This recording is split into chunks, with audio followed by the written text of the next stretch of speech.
And now what worries me is how brave the criminals are becoming. This morning, a community is on edge after 2 carjackings happened outside of a pediatric hospital. We're taking residents' concerns straight to the mayor as violence continues to plague Baltimore. Plus, juvenile crime remains top of mind among Marylanders, but lawmakers' actions to address the issue may not be as drastic as what their constituents are hoping for. I'm White. I've heard a cloudy start this morning, and we've got mist and fog to deal with for much of the weekend. Those details coming up.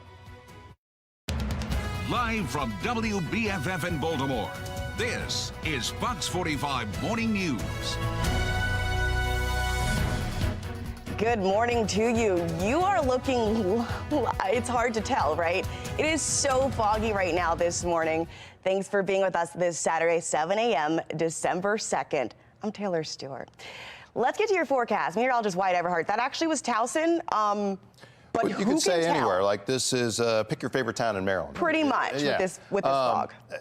Fog, right? And so we're going to be dealing with that this morning. Low beams, give yourself extra time wherever you're going. We also have wet roads out there, so a tricky combination. I mean, even driving into the station this morning, you got to be careful out there. 49 right now in the city, widespread 40s to near 50. Not particularly cold day on tap, but boy, it is dreary and misty out there this morning. We've got widespread 40s to near 50 degrees, slowly warming up today because of that cloudy start, but ultimately a fairly mild finish to the day. But there will also be more chances for rain as we push toward the middle part of the weekend around here. So here's the setup through the day today. Staying pretty murky, but temperatures do slowly rise into the low 60s. There is a big window for rain over the window. We'll break down exactly when that is coming up.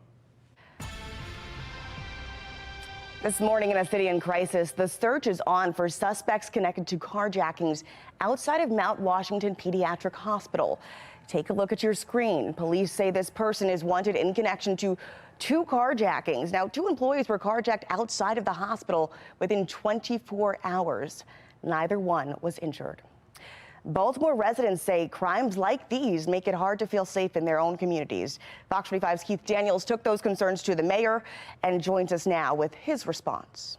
Well, one of the first things the mayor noted was that police are making progress in both those cases with the release of that surveillance photo of the suspect. Still tonight, concern over public safety. In Baltimore City, for some residents, their top thought, not feeling safe. Among those concerned. And now what worries me is how brave the criminals are becoming. Marcus Strider Dent with the Guardian Angels, a community service and crime watch group in the city.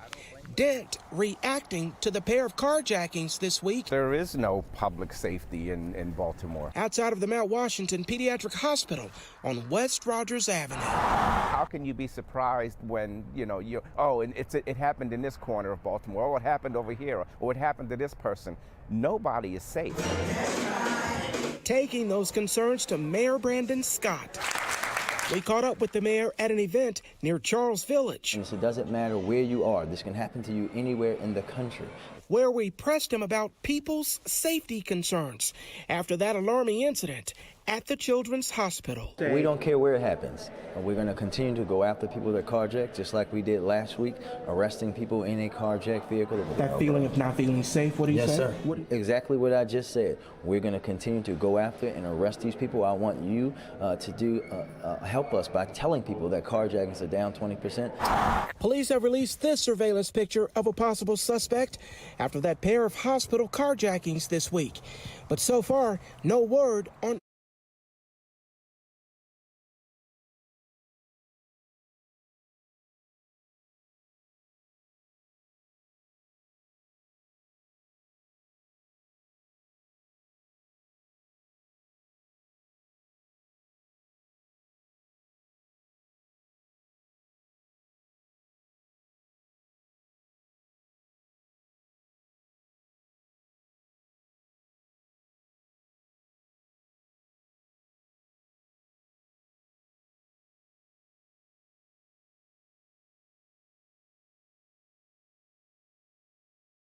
this could be a real problem for his campaign, but more importantly, for the citizens of Baltimore City, because they're going to be left holding the bill long after Mayor Scott is gone from office. Well, a recent Goucher poll has Mayor Scott trailing former Mayor Sheila Dixon. 27% of those who responded say they would vote for Mayor Scott, while 39% preferred Dixon. 23% of voters saying they wanted a third option. A legal battle brewing over Maryland's recent gun ruling, making it easier to buy a weapon. Why some are convinced it may not last. Kind of a messy pattern out there this morning. We've got cloud cover, mist, fog, and much of the weekend is going to stay pretty active on the weather front. We'll have those details after this.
Fox 45 News, winner of 16 2022 Regional Emmy Awards, more than all other Baltimore news stations combined.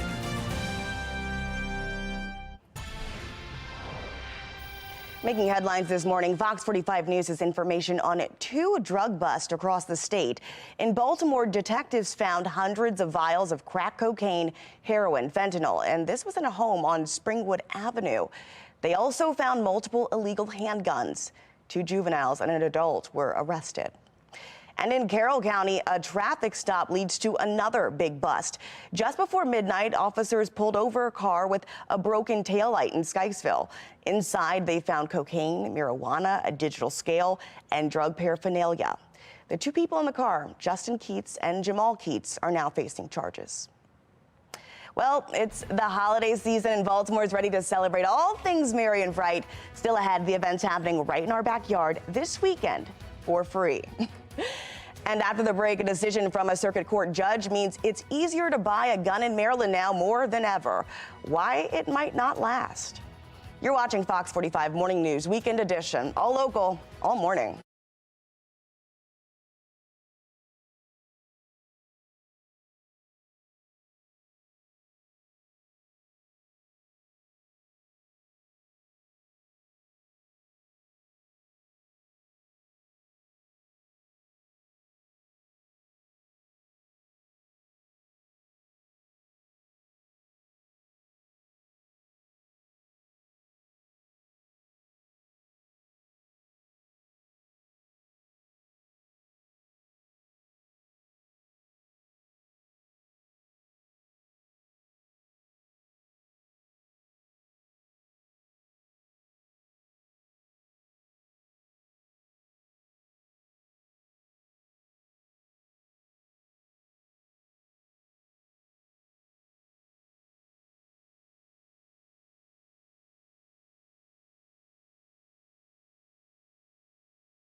Democratic leaders in the state, especially in the city of Baltimore, have talked about for years about the gun problem in Baltimore and how things are out of control.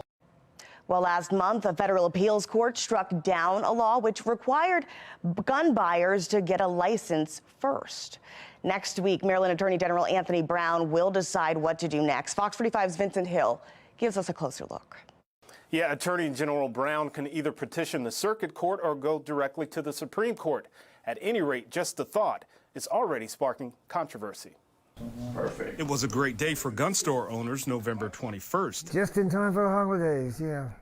Something to be thankful for. The day a federal appeals court struck down the state's handgun qualification license requirement, calling it unconstitutional, but that decision could be challenged. What the Attorney General can do is appeal this probably to the United States Supreme Court. Political analyst John Deedy wouldn't be surprised if that happens. First, this is a Democratic state, and Brown has always had these opinions on guns. Taking that type of side on the issue, it's only a help for Democrats in the city politically, because most people in Maryland would support these type of measures. But those measures taking aim at the debate of good versus bad. Democratic President Bill Ferguson saying the decision will, quote, unequivocally lead to more gun violence, while others say the law ties the hands of legal gun owners. From gun store owners, the laws to lock the criminals up or get, charge them, they're not passing those laws. It's crazy. You're in Baltimore. You see what's going on. To law enforcement experts, they are committing crimes with guns that are acquired in an illegal manner to begin with. And to Republican lawmakers, The bottom line is the criminals are going to have the firearms. Every year, we pass another law that criminalizes gun ownership. And nothing has happened except violent crime has spiraled out of control. Meanwhile, Deedy says Attorney General Brown's endeavor won't be a speedy one if it happens at all. It's not going to be till fall of 2024 probably before the court even listens to this case, if they choose to hear oral arguments in it. In the meantime, that requirement to get a handgun qualification license is still no longer needed as this seemingly ongoing debate about guns continues.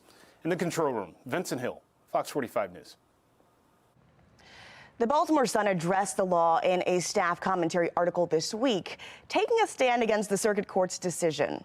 Now, we want to know what you think. Should media outlets take political positions? So far, 94% of voters say no. Head to foxbaltimore.com/vote. Click on that Pulse tab to weigh in. All right, let's go ahead and get a look at our foggy forecast. Meteorologist Wyatt Everhart, tell me this is dissipating. I mean, I love to see our beautiful fall foliage today. It's still out there, right? But yeah, it's tough to see this morning. And look, we're socked in. I mean, that's the scenario, right? Like our good friends up. I feel like you think of this weather like Gloucester, Massachusetts, right? Up there on the New England coast. We're socked in Maryland this morning. No question about that. You can see it. We've got zero visibility right now, BWI. Flight delays likely early this morning, whether you're going out of, BWI, Reagan, Philly, wherever your travels take you. This is not good for flying. We can say that for sure. A little rainy out there as well. Rain is not really the main story. It is the fog, it is the mist, it is the reduced visibilities. Look at some of these numbers. I mean, 0 BWI, less than a mile on all points right around Baltimore. A mile in Frederick, no visibility in Gaithersburg, a half a mile in Elkton. So again, yeah, the fog. There's an old movie, The Fog. The fog came in and some of the bad people with it. It's kind of that scenario this morning without the people. But upper 40s out there, and we definitely will look for, again, just kind of a slow, decent, mild warm-up. Temperature-wise, not bad today, but it's just fog and mist throughout the morning hours. And then late this afternoon, a little sun should break through, hopefully, by late afternoon. But still a good amount of cloud cover around, a lot of moisture in the atmosphere. And the overall setup, the overall pattern here is for, a lull in the action this afternoon before we get more active weather in here tonight. Now, tonight we're talking mainly showers, mist, perhaps a little reduced visibility once again into Sunday morning. Still some showers around. We clear it out as we go into Sunday evening as cooler air arrives. But again, just staying kind of murky, wet, active at times throughout the early part of today, then again tonight and early Sunday. and then we'll clear things out. Rain totals are not going to be particularly heavy until we get into the evening. Evening, overnight, into Sunday, yes, we could pick up, up to an inch in spots of rain. So look for a good shot of rain coming in tonight into the Baltimore area. Again, just an active pattern up and down the East Coast. Multiple points of rain, and boy, we've got the mist and the fog around Baltimore right now. Temperatures trending cooler as we go from Sunday into the early part of the week, but also a bit of a drier scenario. We could see that it's late rain tonight, early showers tomorrow, and then somewhat drier weather as we go into the midweek, but temperatures also set to trend downward, cool off as we work toward the middle part of the week at least, maybe warming up again though somewhat next weekend. We'll talk more about your weather coming up in a few. I'm Kayla Gaskins in Washington. Coming up, we take a look at why Christmas tree lightings are making headlines nationwide.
New reporting from the New York Times claims Israel was aware of Hamas's plans surrounding the October 7th massacre more than a year in advance.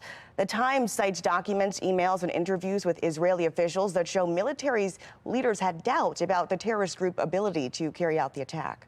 Now, one document lays out in detail how an invasion would take place, including plans to overwhelm military fortifications.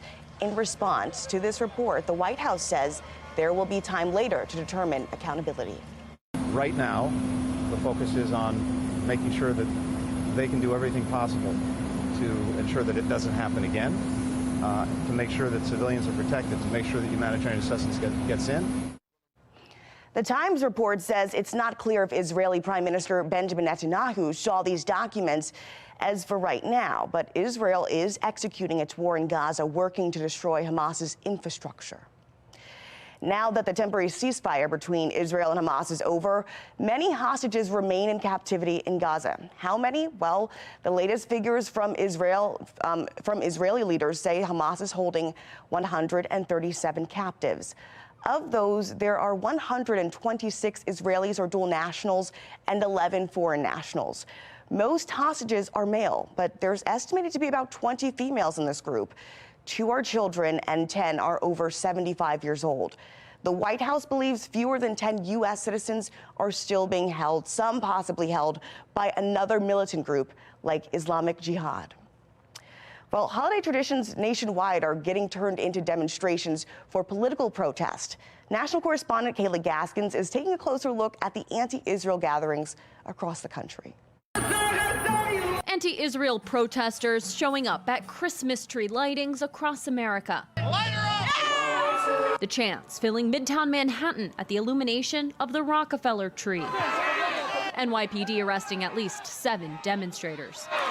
Protesters also showing up as the U.S. Capitol tree was lit. Occupation no more! And at the lighting of the national Christmas tree by the White House. Chants of Genocide Joe ringing out as the president's motorcade drove through D.C. Genocide Joe has got to go! Amid these protests, anti-Semitism concerns rising. Someone paraded a swastika sign at the NYC Free Palestine demonstration. Senate Majority Leader Chuck Schumer voicing the betrayal many Jews in America feel at this moment of rising anti-Semitism as some Americans openly support and glorify Hamas. They're in many cases people that most liberal Jewish Americans felt previously were their ideological fellow travelers. Not long ago, many of us marched together for black and brown lives out of the recognition that injustice against one oppressed group is injustice against all. To Schumer's point, the money funding many of these pro-Hamas marches traces back to the Tides Foundation, a Democratic dark money fund that gets capital from progressive billionaires. The same group helped bankroll Black Lives Matter. Additional anti-Israel protests are planned for this weekend in cities like Baltimore and Denver. I'm Kayla Gaskins reporting. 2 hearings down, 1 to go, and yet there are still no concrete plans to change Maryland's juvenile justice laws as more children across the state become suspects and victims. The frustration's growing over the lack of action at the State House, and we'll look at that just ahead. And make sure your headlights are on this morning because it's going to be hard to see that road. It's foggy. Meteorologist White Everhart will let us know when things will clear up this morning in his full weather authority forecast. You're watching Fox 45 Morning News Weekend Edition, all local, all morning.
Live from WBFF in Baltimore, this is Fox 45 Morning News. Good morning to you on this Saturday, December 2nd. Welcome to the final month of the year. It looks a little dreary, but it's bright in here. Thanks for being with us. I'm Taylor Stewart. Let's get over to meteorologist Wyatt Everhart, who also has that beaming smile to wake us up through all of this I like fog. that positivity. It's bright here in the studio under the studio lights. It is. It sure is. Not so much on the roads this morning. Murky, misty, and certainly damp out there as well. Not particularly frigid, so there is that. But we're talking about slick roads, and we're talking about being socked in for a while. This is like one of those New England coast type of mornings right here on the Chesapeake Bay. You can see the fog bank just kind of holds, shifts around a little bit here through about 9 o'clock. Then toward midday, we finally should get improved visibility. That'll help, a little higher sun angle, maybe even a little brightness breaking through the clouds. But overall, not the best first half of the day, at least. Overall, the setup here, you can see mid to upper 40s out there across the area. On our way eventually today to above 60. So kind of a mild day, but just not a particularly nice start. With that mist and fog and drizzle, drive with care and know that tonight, another chance for some really wet weather coming in. We're going to detail that coming up in just a couple more minutes. We need the people who are responsible for these laws to take action. Bring some laws into effect, you know. And if the parents can't take of the kids, well, if the parents can't do anything with the kids, well, then the system should. Wow, yeah. Continuing coverage this morning as juvenile crime continues to impact communities across Maryland. Now victims are speaking out. Let's look ahead now to Tuesday, December 5th, when lawmakers will meet in Annapolis to hold their third hearing about juvenile crime. But the actions could be smaller than some are expecting. Mackenzie Frost has the details. For months, teenagers just terrorizing the neighborhood. Fox 45 News has heard from victims. It's crazy. These juveniles are out of control. Something's got to be done. The criminals are emboldened. They don't care. They just don't. One pistol whipped me, and that's why my face looks the way it does. I just want to be safe in my own neighborhood, and right now I don't feel safe. And many of them are looking to lawmakers in Annapolis to drive policy forward that puts a stop to the juvenile crime crisis. They're catering to the children. They're catering to the lawbreakers. There's enough of this going on that the family, the community, the laws, the mayor need to do something. These kids keep committing these crimes and they're not being punished for it. The law, I'm pissed off at the law. That law prohibiting kids 13 and younger from facing misdemeanor nonviolent charges, like car thefts. On December 5th, a House committee will hold the third hearing about juvenile crime. The committee, led by Baltimore City Democrat Delegate Luke Clippinger. The previous two hearings have yet to produce concrete plans for changes to any legislation. It seems like the issue's gotten so bad. Delegate Robin Grammer, a Republican from Baltimore County, sits on the committee. He's been pushing for bigger changes and says the two previous hearings this fall have been beneficial, but it's time to see action. People have to, frankly, stop playing so close to the chest and start having real discussions about this issue. On the other side of the State House, Senator Will Smith chairs the Senate Judicial Proceedings Committee. Smith says juvenile justice laws need more time to see full results. Laws that we put in place are going to take a couple of years to fully see the kind of the fruit of the foundations that we've laid and the seeds that we've planted. I, for one, am not interested in rolling back the reforms that we put in place last year. But some parents, like Crystal Gonzalez, whose daughter was killed in Baltimore City during the Brooklyn Day mass shooting last summer, said the young offenders understand the juvenile justice laws, and that's part of the problem. The current state of our juvenile crime laws are showing that our juveniles are actually obeying the laws. Our young offenders understand that if they stay under the law, they cannot be held accountable because of their ages. But what lawmakers, especially Democrats in charge, decide to do about the rise in juvenile crime remains unclear. When asked about his plan, Governor Wes Moore doesn't give specifics or a timeline. Do you have a timeline for when the public will see your vision for this moving forward, leading on this issue before January 10th? Oh yeah, the public will see our complete rollout prior to the legislative session. When? And we're working in partnership with both Democratic and Republican leaders to be able to ensure that the basic principles that we have laid out before. How do you increase accountability? How are we making sure that we're addressing the issue of illegal guns and how easy it is to gain access to illegal guns? Several organizations working with young people like ROCA, operating in Baltimore City, are scheduled to testify at the next hearing, which will begin at 1 o'clock on December 5th in Annapolis. Mackenzie Frost, Fox 45 News. All right, let's go ahead and bring in political insider John Deedy, and he's going to give us more of an inside glimpse of the conversations that seem to be happening right in front of us, but yet we know so little. Good morning to you. Good morning. The big question seems to be, do we change now or do we wait for more time to pass? That's the question, it seems like, for lawmakers, but constituents have asked for changes immediately. How do you see this conversation playing out? Well, the one thing that jumps at me right away is the recent Gonzalez poll showed that people want tougher measures on juveniles for these things. I think we're going to see something. I think what's happening is the situation in Annapolis is they're trying to come up with something they think they can get through. They need to make it a #1 priority, mainly because 2024 is an election year for city delegates and also for the mayor. So I think there's a sense of urgency to do something, especially in an election year. And I think that there's going to be a lot of debate over this. I think they're trying to weed out some ideas. The problem is it's December. The legislature meets in about 40 days, and you want to have something in writing, on paper, presented as a bill day one. You don't want to be messing around with this until March.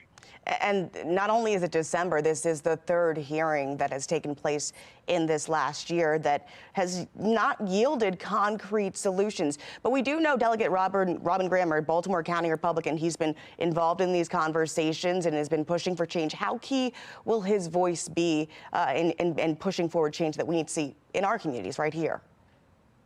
I think he'll be a very important voice because of the fact that he is really the leader for Republicans on this issue. The fact he's from Baltimore County, close in the region as far as dealing with this, I think he's going to be very important. I think another important person is going to be Ivan Bates. Ivan Bates is the most popular figure in the Baltimore region, and he has pushed a lot of these ideas. He's also been successful in getting some legislation passed. And in an election year, being on Ivan Bates' side and supporting his ideas for elected officials is a good way to get reelected. And that's a very interesting point, because I think we often look at lawmakers who are in the House, on the floor. But last year, you make that point that Ivan Bates did really push through some legislation that made a change. What do you think we can expect from the governor and a timeline on his proposal? Governor Wes Moore is going to be under the gun to do something for a very simple reason. Many people see him as a future presidential candidate. And you want to be able to run for president basically checking the boxes on various things. And crime is one of those things. And you don't want to be in a situation where crime got out of control and you didn't do anything, you let the legislature lead. You want to show yourself as a leader on this type of issue. And I think it's going to be very important for the governor to do those type of things. And I think that these hearings and even the governor's actions, they're setting very high expectations. And the higher the expectation, the more people expect results.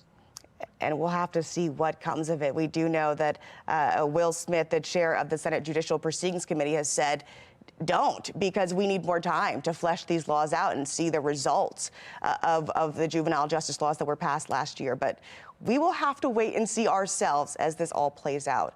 We're going to definitely have you back as we get a closer look, closer to next session.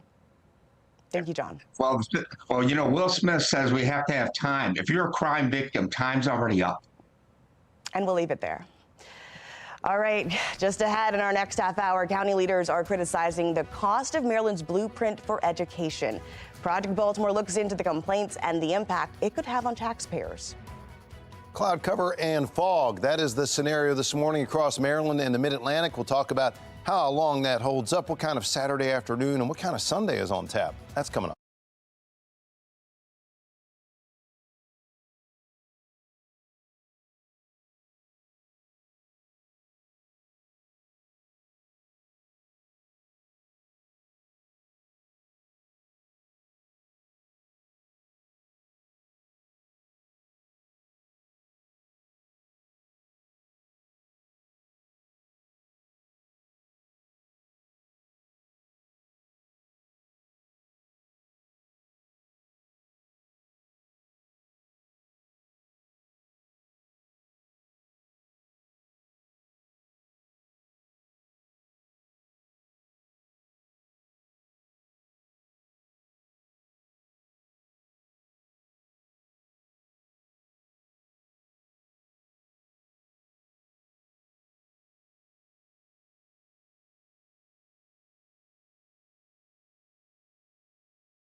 All right, let's go ahead and take a look at some of the events happening in our region today.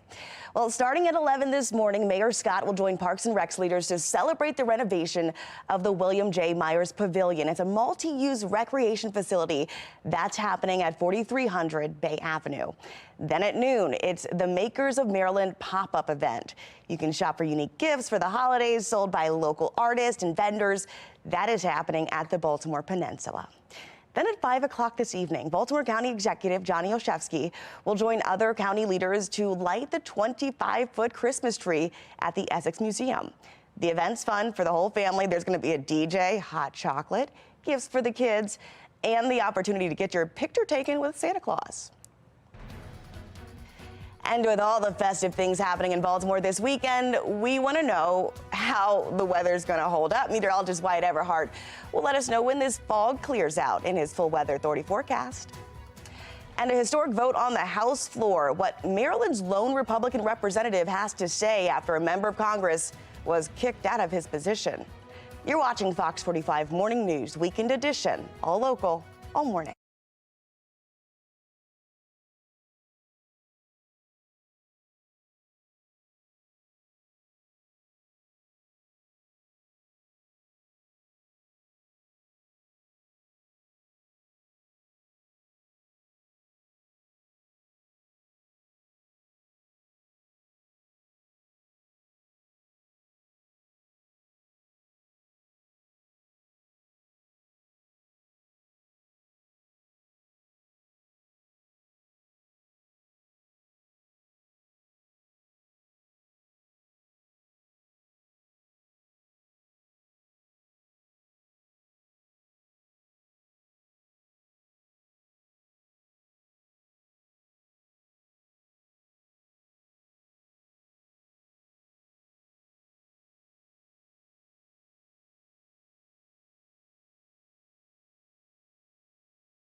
All right, continuing coverage this morning on George Santos' fiery expulsion from the House. The top Republican in the chamber says he won't comment on Santos anymore, and it's time to focus on more pressing matters. It's been over a month since the House passed our bipartisan support package for Israel.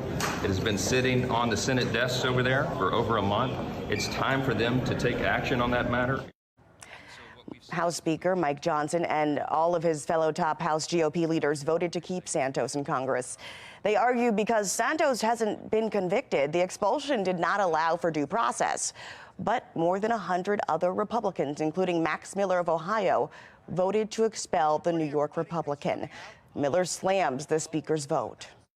I think leadership opposing this is just another example of Republicans who can't lead, and that's really shameful. You know, the Speaker and everyone in leadership knows that this man is a crook. George Santos joins a list of 5 other House members who've been expelled in U.S. history. John Clark, John Reed, and Henry Burnett were all expelled in 1861 for disloyalty to the Union during the Civil War. Michael Myers, a Democrat from Pennsylvania, was expelled in 1980 after he was convicted of bribery. And James Taraficant, a Democrat from Ohio, was expelled in 2020 after being convicted of bribery, racketeering, and fraud. So what's next? According to a former House parliamentarian, an expulsion is handled in the same way as a vacancy, like a death or resignation. The House clerk assumes control of the office and decides what happens to the staffers and how his office is cleaned out. The district office remains open for constituents. Now that there's a vacancy in the 3rd District of New York, Democratic Governor Kathy Hochul will schedule a special election to fill the spot. Maryland Congressman Andy Harris released a statement on the expulsion. It reads in part, "I voted no on the resolution to expel Congressman George Santos because after the Civil War, only 2 members have been expelled and both had been convicted, not just indicted. At this point, I would support censure, but we shouldn't set a dangerous new precedent for expulsion being based on indictment alone." Mr. Santos is the duly elected representative of his district, ends the statement. All righty, well, let's talk about what's become a really foggy morning, and we want to know if it's going to stay that way. Meteorologist White Everhart, are we getting any, warmer temps today? Or are we still kind of hanging out in the lows? I couldn't hear you over the foghorns. Ah, Did you I can't hear you over the fog. Yeah, it's like, it's seriously, this is like as socked in as we get in Baltimore. It's zero visibility. We're in the Northeast, in my opinion. Oh, yeah, no doubt. But, in Boston, got nothing on us on fog sometimes. Not today. You know what I'm saying? They might get it more often, but we can hold our own on the fog front, especially this time of year. 48 right now, BWI. Wind is calm and visibility at 0. That's right. Basically as low as we get, at least out at BWI. The numbers here are basically less than a mile, quarter of a mile in spots, half mile toward Elkton. Little better visibility from Annapolis south and across toward Easton, but we have 0 visibility in Gaithersburg as well. So bottom line, fog, damp roads, drive with extra care this morning. Make sure you use the low beams, use the all-wheel drive if you have that. Make sure that's flipped on because it's a cool start, but more importantly, a misty, damp, and foggy start, and it's hard to see out there right now. It just is. 51 right now, BWI. I'm on our way, I should say, by 9 a.m. We'll be on our way to 51, 57 by 11 o'clock, and I think we'll top out today in the low 60s. Maybe even a little sun breaks through at some point this afternoon. Right now, it is just murky out there, though, and remaining so through at least midday. Perhaps a little bit of afternoon clearing. Then our next weather system, low pressure, sliding in from the south means more rain, mist, fog, and drizzle tonight. Not the best driving conditions for your Saturday evening plans.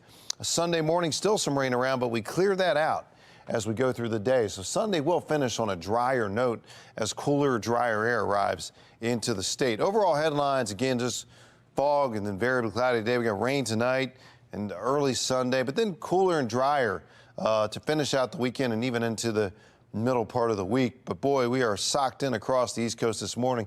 Tough travels down to the southeastern states, down toward Georgia, Birmingham, Atlanta. All that is just socked in, and we've got snow up toward the Canadian border. So it's pretty active this morning across the East Coast weather-wise. And temperature trend is downward.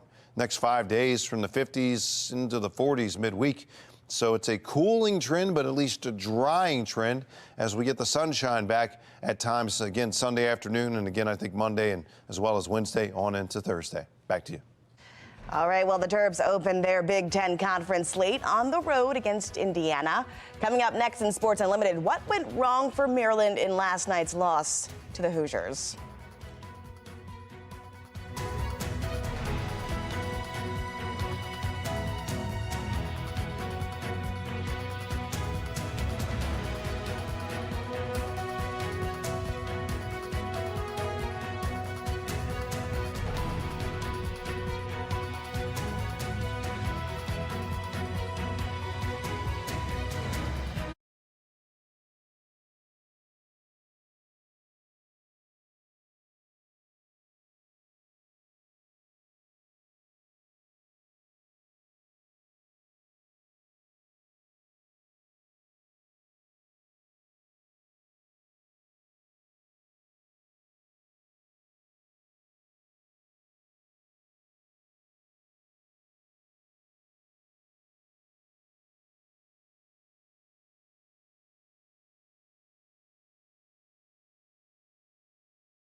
Welcome into your morning sports report. I'm Rocco DeSangro. After all of the offseason hype, coming off a trip to the NCAA tournament and getting Jameer Young and Dante Scott back, Maryland's start to this season has been underwhelming.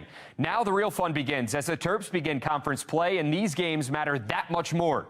Terps opening the Big Ten slate on the road against Indiana, and the Hoosiers opening the game on an 18-6 run. Trey Galloway gets the hook shot to go. Terps trail by 12 at the half. Second half action here. Jameer Young trying to will the Terps back.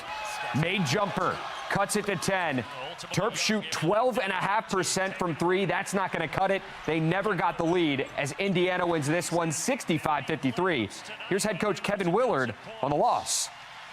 Trey Galloway killed us last year in the Big Ten tournament.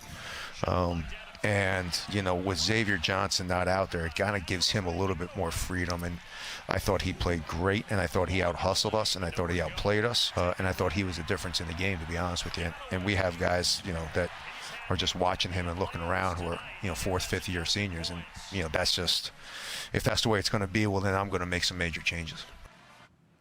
The Towson men fall to 3-5 on the year with a 61-48 loss to South Dakota State.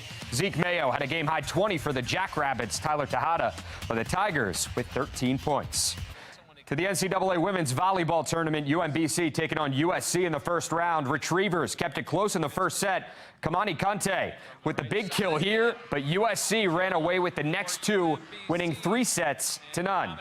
The MEAC champs from Coppin State making their first NCAA tournament appearance ever. Eagles battled Paolo Caton and Layla Ibrahim, denying the Panthers here. But the Eagles fall to Pitt in the first round, 3-0. Ravens flock, whether you feel happy, sad, indifferent, the fact of the matter is that Joe Flacco is now a Cleveland Brown.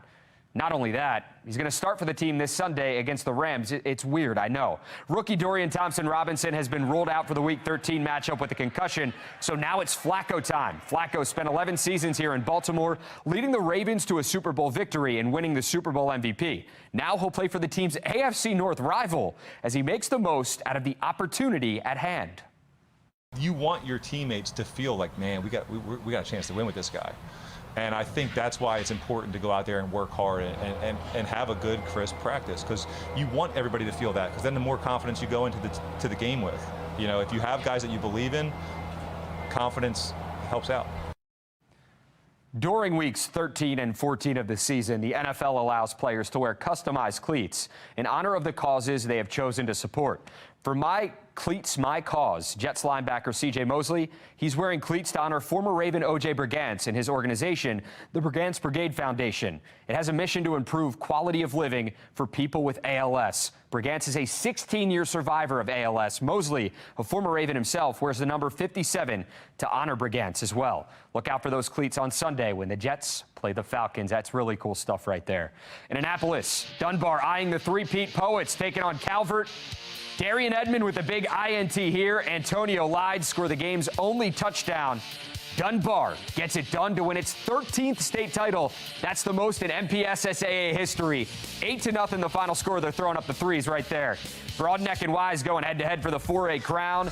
All Pumas in the first half, and this guy, DeCarlos Young, was the reason why. He finds pay dirt for his first touchdown of the night, and then he comes back for more as Wise wins the 4A state title 21-0.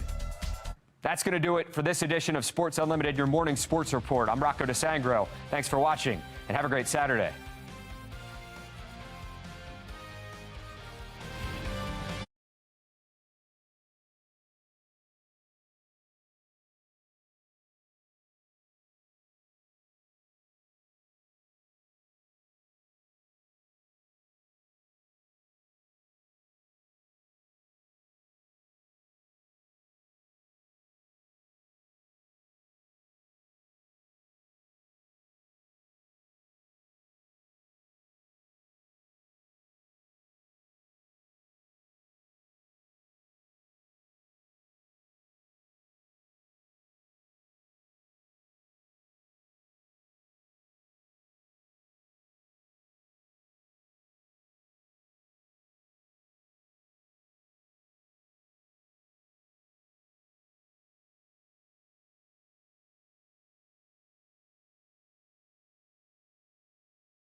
And now what worries me is how brave the criminals are becoming. This morning, a community on edge after 2 carjackings happen outside of a pediatric hospital. We take resident safety concerns straight to the mayor as violence continues to plague Baltimore. Plus, juvenile crime remains top of mind among Marylanders, why lawmakers' actions to address this issue may not be as drastic as their constituents are hoping for. And it's a morning of clouds, mist, and fog, and more rain due in tonight. We'll have all those details straight ahead. Live from WBFF in Baltimore, this is Fox 45 Morning News.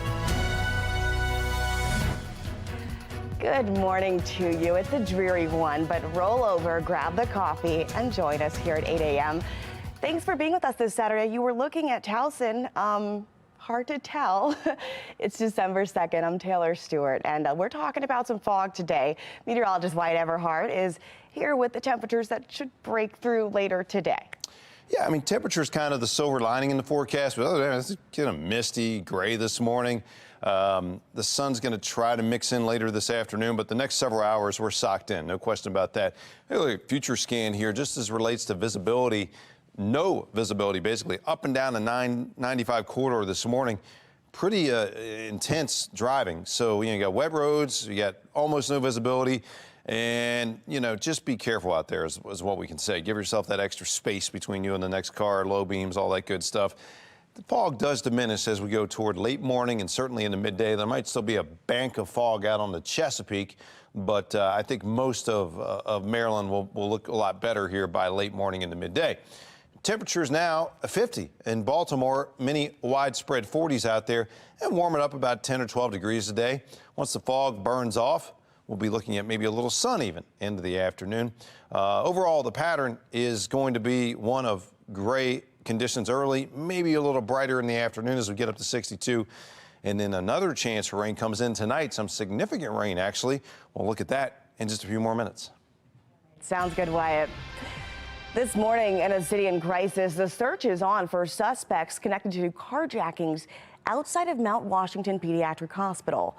Take a look at your screen. Police say this person is wanted in connection to those carjackings. 2 employees were carjacked outside of the hospital in a 24-hour time span. Neither was injured. Baltimore residents, though, they say crimes like these make it feel hard to feel safe in their own community. Fox 45's Keith Daniels looks at those concerns and took them straight to the mayor and joins us now with his response. In Baltimore City, for some residents, their top thought, not feeling safe. Among those concerned. And now what worries me is how brave the criminals are becoming. Marcus Strider Dent with the Guardian Angels, a community service and crime watch group in the city. Dent reacting to the pair of carjackings this week. There is no public safety in Baltimore. Outside of the Mount Washington Pediatric Hospital on West Rogers Avenue. How can you be surprised when, it happened in this corner of Baltimore, or it happened over here, or it happened to this person? Nobody is safe. Taking those concerns to Mayor Brandon Scott. We caught up with the mayor at an event near Charles Village. It doesn't matter where you are. This can happen to you anywhere in the country. Where we pressed him about people's safety concerns after that alarming incident at the Children's Hospital. We don't care where it happens. We're going to continue to go after people that carjack, just like we did last week, arresting people in a carjacked vehicle. That feeling of not feeling safe, what do you say? Yes, sir. Exactly what I just said. We're going to continue to go after and arrest these people. I want you to help us by telling people that carjackings are down 20%. Police have released this surveillance picture of a possible suspect after that pair of hospital carjackings this week. But so far, no word on any arrest. Police want to put a name to this suspect after 2 employees were victims of armed carjackings on the hospital's employee parking lot. One on Wednesday night, the other Thursday morning. 1708 West Rogers on the parking lot of Mount Washington is a carjacking. Employee was carjacked at gunpoint. Hospital officials say they've increased security. A canine patrol spotted outside Friday morning. Neither employee physically hurt. The news of these crimes and trends like stolen cars and juvenile offenders out of control fuel the continued sense of unease for this community activist. So how can you feel safe? You're just trading one poison for another. Homicides and shootings have declined this year, but Baltimore police are reporting an uptick this month. Now, the most recent 7-day crime data from police shows non-fatal shootings are up 83%, robberies up 35%, armed carjackings increased by more than 40%. Meantime, commercial robberies went up 60%. Now, car thefts, those are up more than 200% for the year, with more than 10,000 cars stolen. The number of robberies also up, as well as arson. Fox 45 News at 4 spoke to Eurypsy Morgan, the spokesperson for the community group Peace. She says lowering one type of crime does not help if the other issues get worse. When it comes to the other types of crime, particularly those that are involving young people, kids as young as 11, 12 years old, we have to face reality and realize that what we're doing right now is not working. And that includes some of the bad legislation that was passed over the last year. Another issue facing the Scott administration is the controversial Conduit deal. Fox 45 News is taking a closer look at the memo BGE released days after it was ordered to make the document public. Now, that memo reveals financial details about the document, arguing BGE should be allowed to profit from the city's conduit system, even though it does not own it. Last year, Baltimore City voters decided the city cannot sell the conduit system outright. Under this deal, though, BGE and the mayor insist BGE does not own the conduit system. Rather, the utility company is a long-term renter. Now, this memo includes language that could pave the way for change in the future. It says, quote, there's a possibility that if the city likes the new structure, the city could decide to sell the conduit system to BGE in the future. It goes on to say that would require a ballot initiative to reverse the decision voters already made last year. Taxpayer watchdog David Williams says that nullifies the will of voters. The people of Baltimore City spoke last year, and they said that they wanted the city to own the system. This is critical infrastructure. The city should never give up any critical infrastructure or sign an agreement that would even leave the door open to giving up critical infrastructure like the conduit system. There have been transparency issues surrounding the BGE deal. Several city leaders criticized this deal, saying it was rushed and the process was not transparent. Last February, City Comptroller Bill Henry and City Council President Nick Mosby sat out of a Board of Estimates vote to try to stop the deal. Now, the mayor pushed it through. The remaining 3 members, including the mayor himself and 2 of his appointees, voted to approve the plan. You have the mayor trying to get this deal through in a non-transparent way, and there are more questions than answers. And here we are at the end of 2023, and we still don't have all the answers. This memo doesn't provide all the answers that ratepayers, citizens, and taxpayers need of this deal. There are many loopholes. Williams says this is something voters should keep in mind as they head to the polls next year. When voters go to the polls, they need to look at every aspect of the administration, whether it's spending, whether it's transparency, and whether it's their signing secret deals. This deal is potentially another legacy of the Scott administration. And if this goes south, this could be a real problem, for his campaign, but more importantly, for the citizens of Baltimore City, because they're going to be left holding the bill long after Mayor Scott is gone from office. A recent Goucher poll says Mayor Scott is trailing former Mayor Sheila Dixon 27%. If you look at those who responded here, they say they would vote for Scott, while 39% prefer Dixon. 23% of voters say they want a third candidate. Well, it is the holiday season in Baltimore. It's ready to celebrate all things merry and bright. Still ahead, the events happening right in our backyard this weekend for free. And you got the mist and the fog this morning, but temperatures, set to push up from the 50s into the 60s later today. We'll talk more about that and when the heavy rain arrives. That's coming up.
Fox 45 News, winner of 16 2022 Regional Emmy Awards, more than all other Baltimore news stations combined.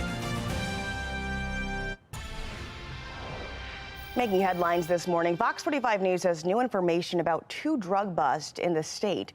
In Baltimore, detectives found hundreds of vials of crack cocaine, heroin, fentanyl in a home on Springwood Avenue. They also found multiple illegal handguns. 2 juveniles and an adult were arrested.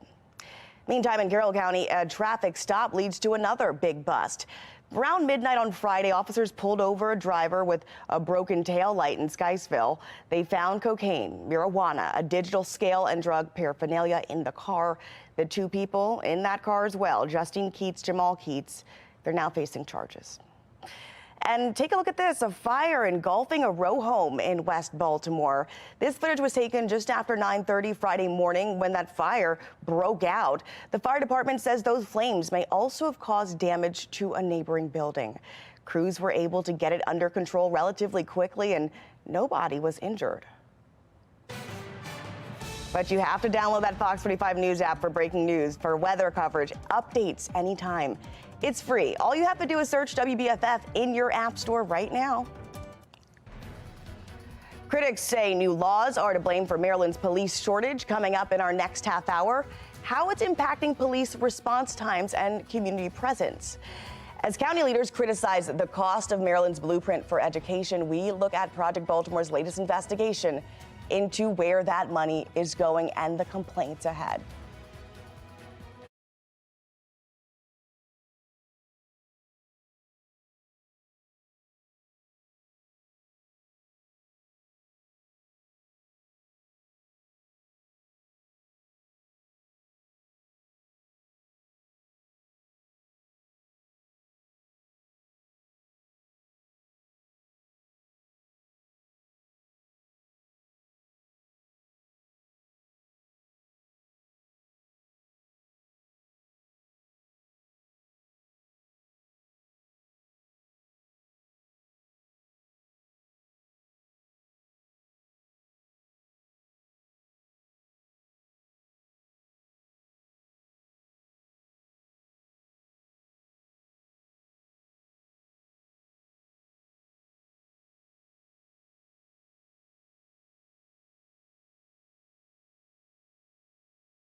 State lawmakers are facing mounting pressure to scale back a massive increase in education spending.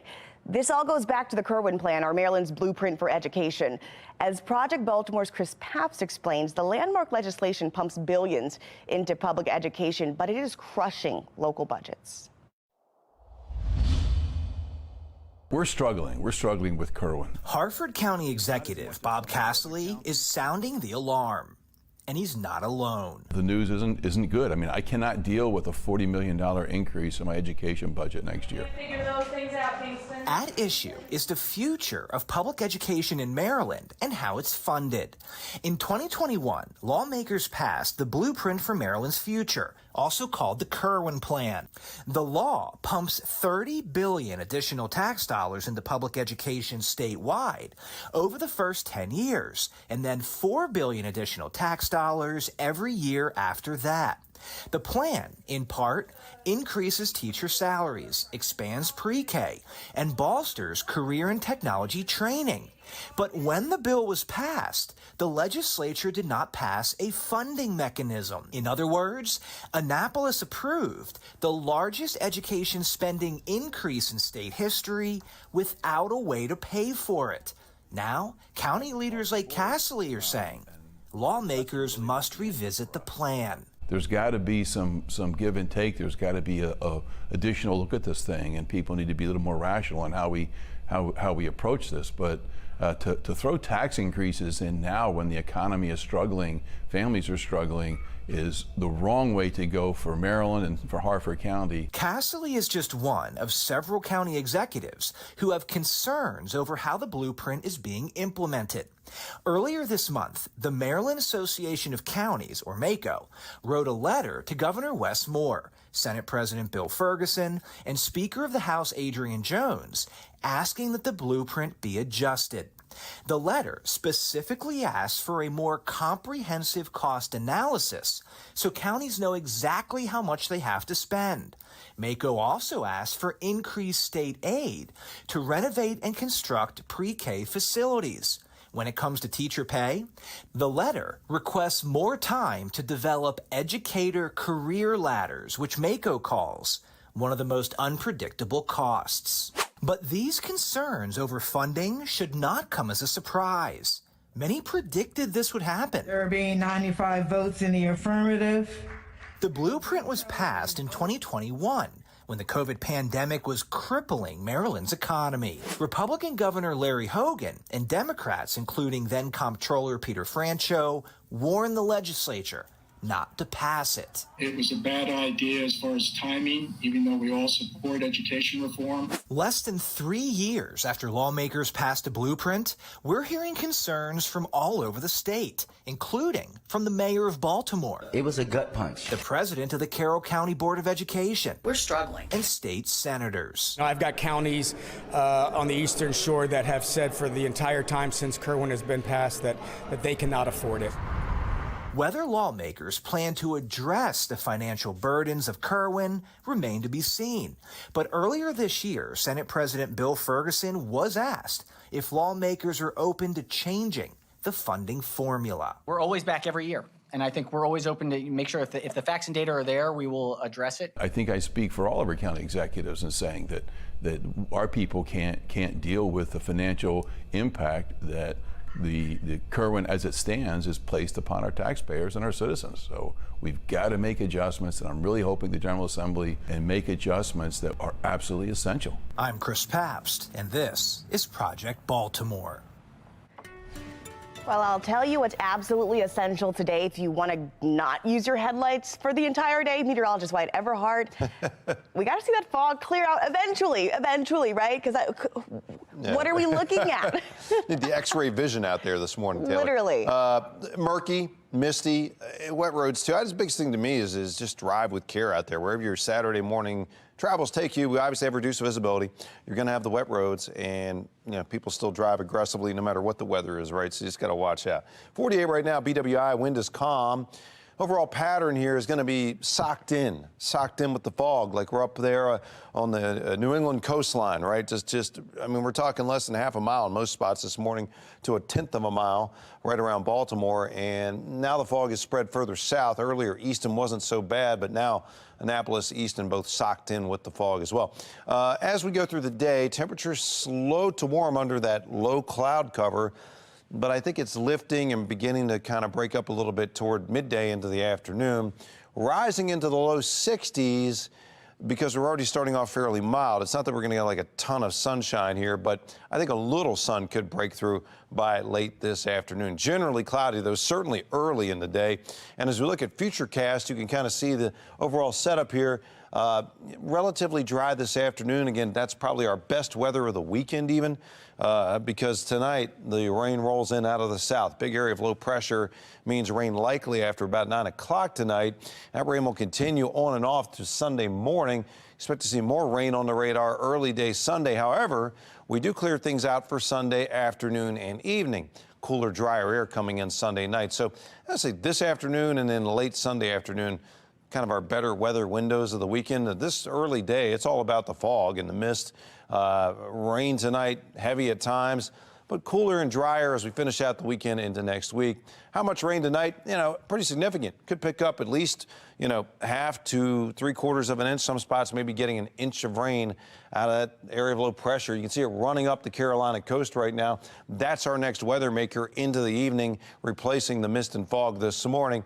And then ultimately the cooler, drier air back west towards St. Louis, that comes in and becomes kind of our weather pattern toward the early part of the week. You see pretty mild stuff here across the southeast, much colder north and west.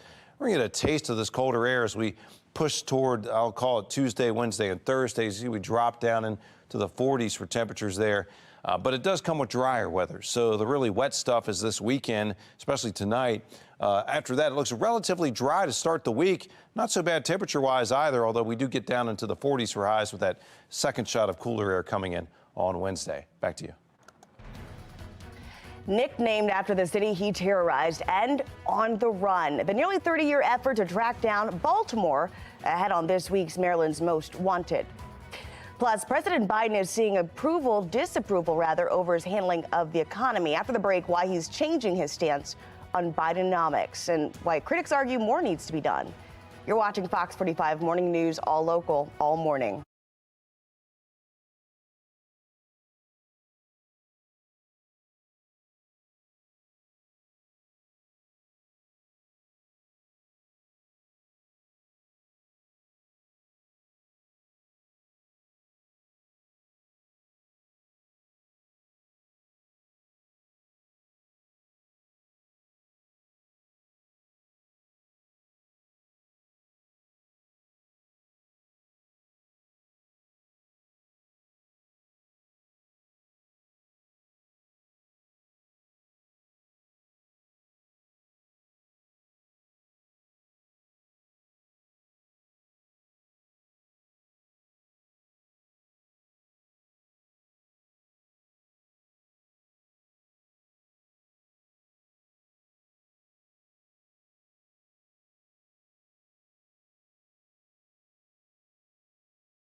All right, topping your election 2024 news, President Biden's message on the economy is changing. Chief political correspondent Scott Thuman has a look at the latest economy numbers and the change in tone over Biden economics. Tall buildings. For months, the word Bidenomics has been a constant part of the president's speeches. Folks, that's Bidenomics. Bidenomics. Bidenomics. Bidenomics. But it seems he's almost stopped using it entirely in recent weeks. NBC News reports he hasn't said Bidenomics publicly since November 1st. That's the American dream. That's Bidenomics.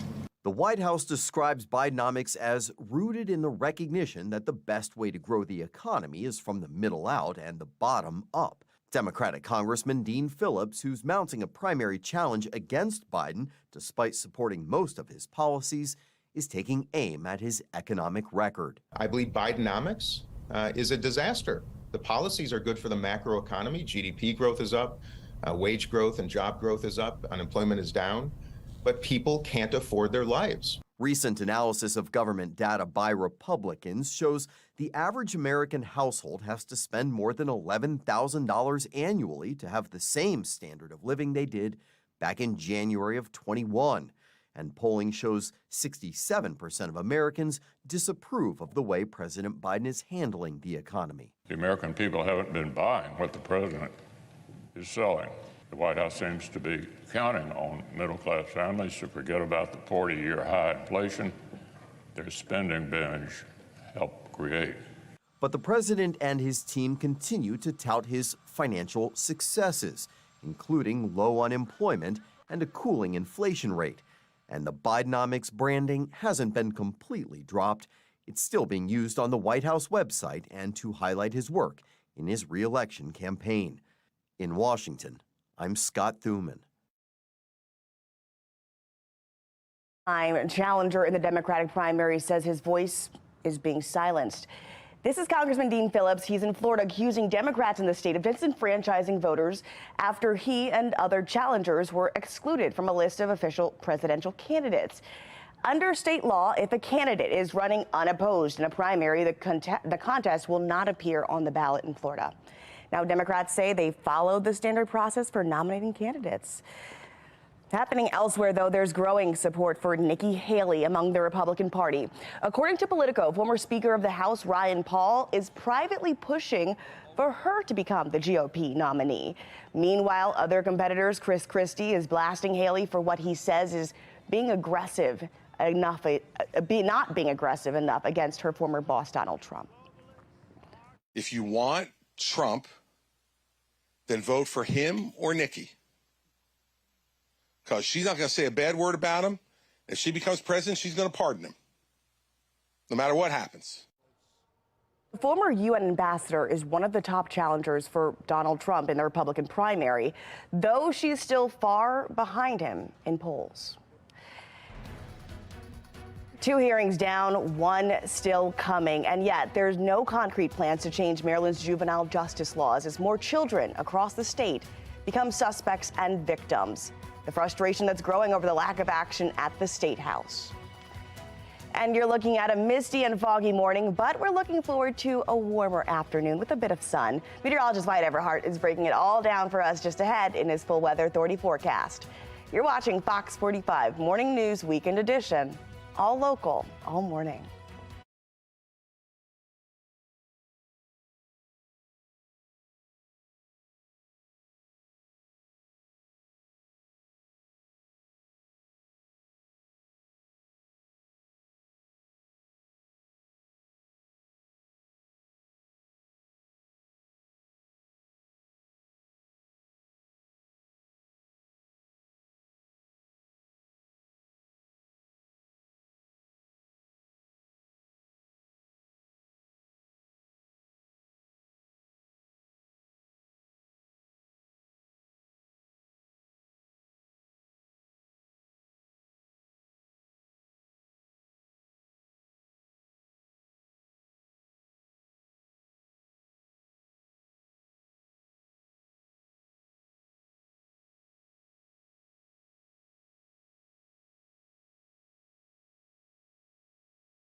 Live from WBFF in Baltimore, this is Fox 45 Morning News.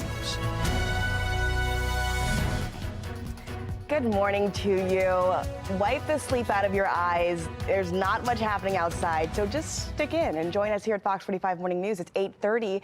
Thanks for being with us this Saturday, December 2nd. I'm Taylor Stewart. Let's talk about what we're seeing outside because it's hard to tell. Meteorologist Wyatt Everhart will let us know where we are and how long we'll be stuck in. Yeah, well, maybe it's more like said. what we're not seeing outside, like That's the question. the trees in the front yard, basically. Truly. I mean, it's thick out there, no question about that. We're going to be dealing with this for the next several hours. Baltimore, I-95, Philly, all the way down through like Richmond, just socked in this morning. A lot of that fog will eventually retreat and hang out over the Chesapeake Bay later this morning. But for now, 40s, mostly cloudy and absolutely foggy out there. Visibility is going to struggle to get above, a quarter of a mile or so over the next several hours here. Finally, though, as we push past 8, 10, 11 o'clock, the fog lifting up and things looking improved as we work through the midday. But, the early morning, always the worst, typically when it comes to that fog. You can see the temperature is actually fairly mild, 50 Stevensville and in the city. I think we'll warm up to maybe 60, 62 degrees today. Little sun could break through for a couple of hours this afternoon. That'll make for a pretty decent afternoon this day, but tonight, more rain coming in. We got a low pressure area off to the south. So slightly better weather toward early afternoon, and then we're going to bring it downhill again as we bring in the chance for rain later on tonight. We'll detail much more about when that clears out. That next rainmaker, it's coming up. We need the people who are responsible for these laws to take action. Bring some laws into effect, And if the parents can't take care of the kids, well, if the parents can't do anything with the kids, well, then the system should. Continuing coverage this morning as the juvenile crime crisis continues to impact communities across Maryland. Victims are now speaking out. Now, looking ahead to next Tuesday, December 5th, when lawmakers will meet in Annapolis to hold their third and final hearing about tackling juvenile crime before the next session. But the actions could be smaller than some are expecting. Mackenzie Frost has the details. For months, teenagers just terrorizing the neighborhood. Fox 45 News has heard from victims. Crazy. These juveniles are out of control. Something's got to be done. The criminals are emboldened. They don't care. They just don't.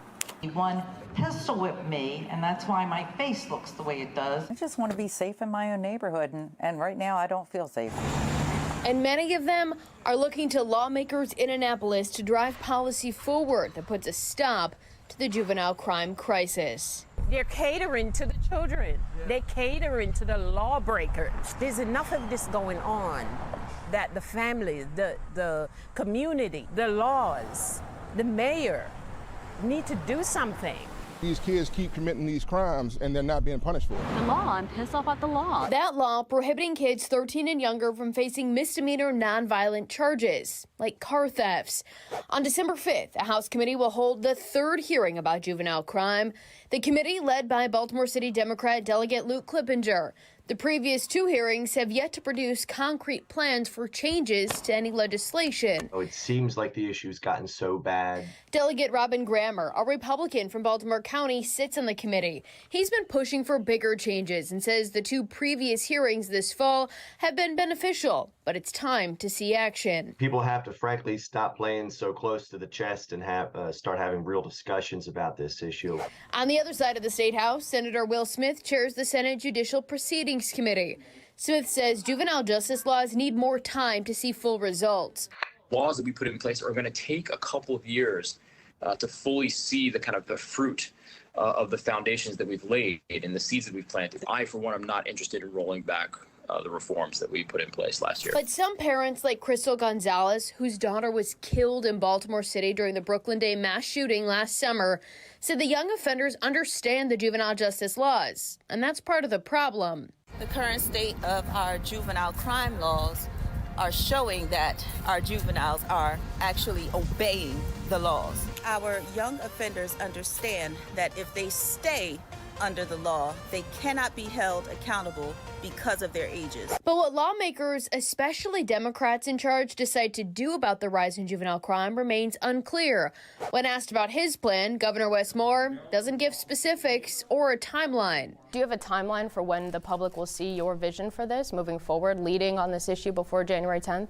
Oh, yeah. The public will see our complete rollout prior to the legislative session. When? And we're working in partnership with both Democratic and Republican leaders to be able to ensure that the basic principles that we have laid out before, how do you increase accountability? How are we making sure that we're addressing the issue of illegal guns and how easy it is to gain access to illegal guns? Several organizations working with young people like ROCA, operating in Baltimore City, are scheduled to testify at the next hearing, which will begin at 1 o'clock on December 5th in Annapolis. Mackenzie Frost, Fox 45 News.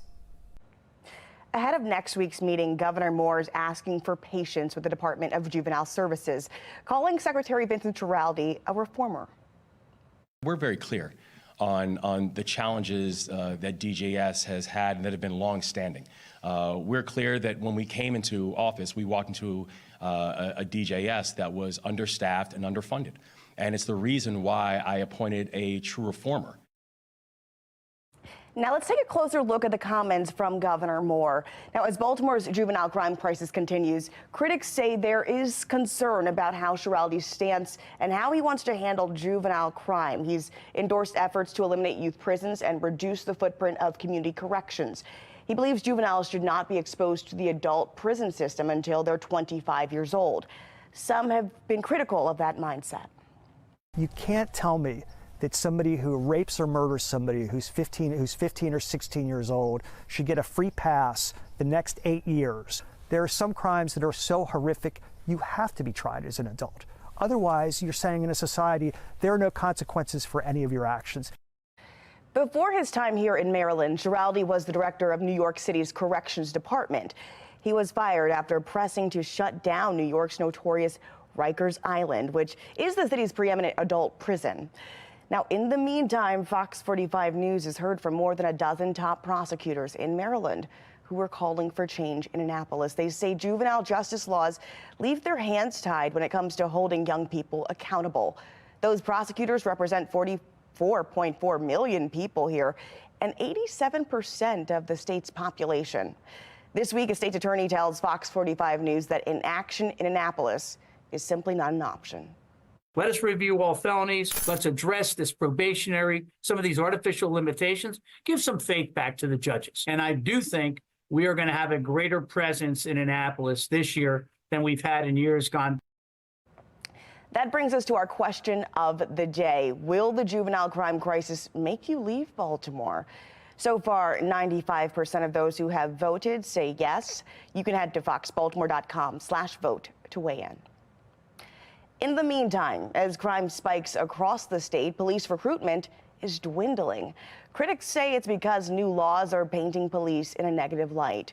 Members of the Maryland Police Union are sharing concerns that potential police officers are worried about being looked at as criminals while doing their job. But the lack of recruitment means it takes longer for police to respond to calls. According to the Maryland FOP president, Sergeant Clyde Boatwright, recent changes to Maryland laws are slowing recruitment efforts down. One of those changes, the law that repeals law enforcement's that Bill of Rights in 2021.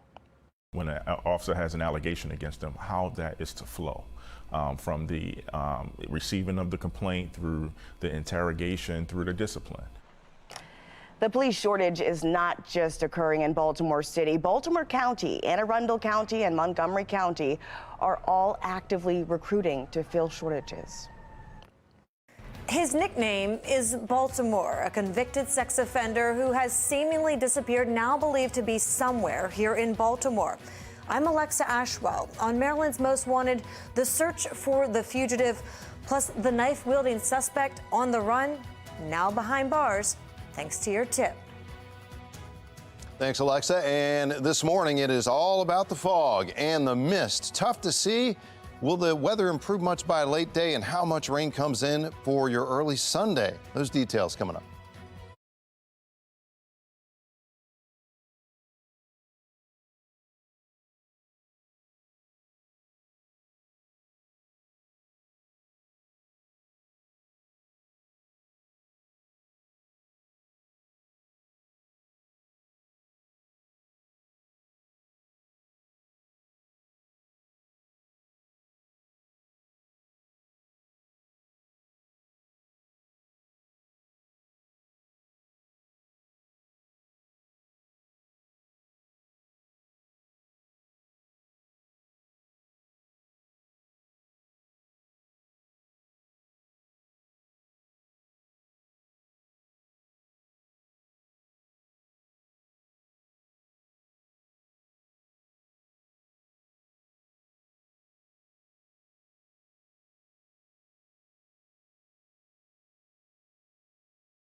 All right, let's go ahead and take a look at some of the events happening today in our region. All right, starting at 11 o'clock this morning, Mayor Scott's going to join Parks and Recs leaders to celebrate the renovation of the William J. Myers Pavilion, a multi-use recreational facility that is happening at 4300 Bay Avenue. Then, starting at noon, it's the Makers of Maryland pop-up event. You can shop for some unique gifts for the holiday, sold by local artists and vendors. That is happening at the Baltimore Peninsula. Then at 5 o'clock this evening, Baltimore County Executive Johnny Olszewski will join other county leaders to light the 25-foot Christmas tree at the Essex Museum. The event is fun for the entire family. There's going to be a DJ, hot cocoa, gifts for the kids, and the opportunity to get your picture taken with Santa Claus. Whatever you're choosing to do this holiday season, we want to get in on it. We want to be part of the fun. Scan this QR code, share your pictures and your videos with us. It's going to take you to foxbaltimore.com. You can upload all of your pictures and videos there. It's powered by Stackla. Well, what can we expect for the weather this weekend? We are going to get you in the holiday spirit with meteorologist Wyatt Everhart, breaking down everything you need to know in his full Weather Authority forecast. You're watching Fox 45 Morning News, all local, all morning.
A convicted sex offender flees to Baltimore, and a man who investigators say held a woman captive at knife point for days is now in custody. Here's Alexa Ashwell with this week's Maryland's Most Wanted. Up until about 8 months ago, investigators say they knew the whereabouts of Teron Allison. The convicted sex offender has since seemingly disappeared, now believed to be somewhere here in Baltimore. And with a criminal history that dates back to the 90s, investigators fear it's only a matter of time before he commits another crime.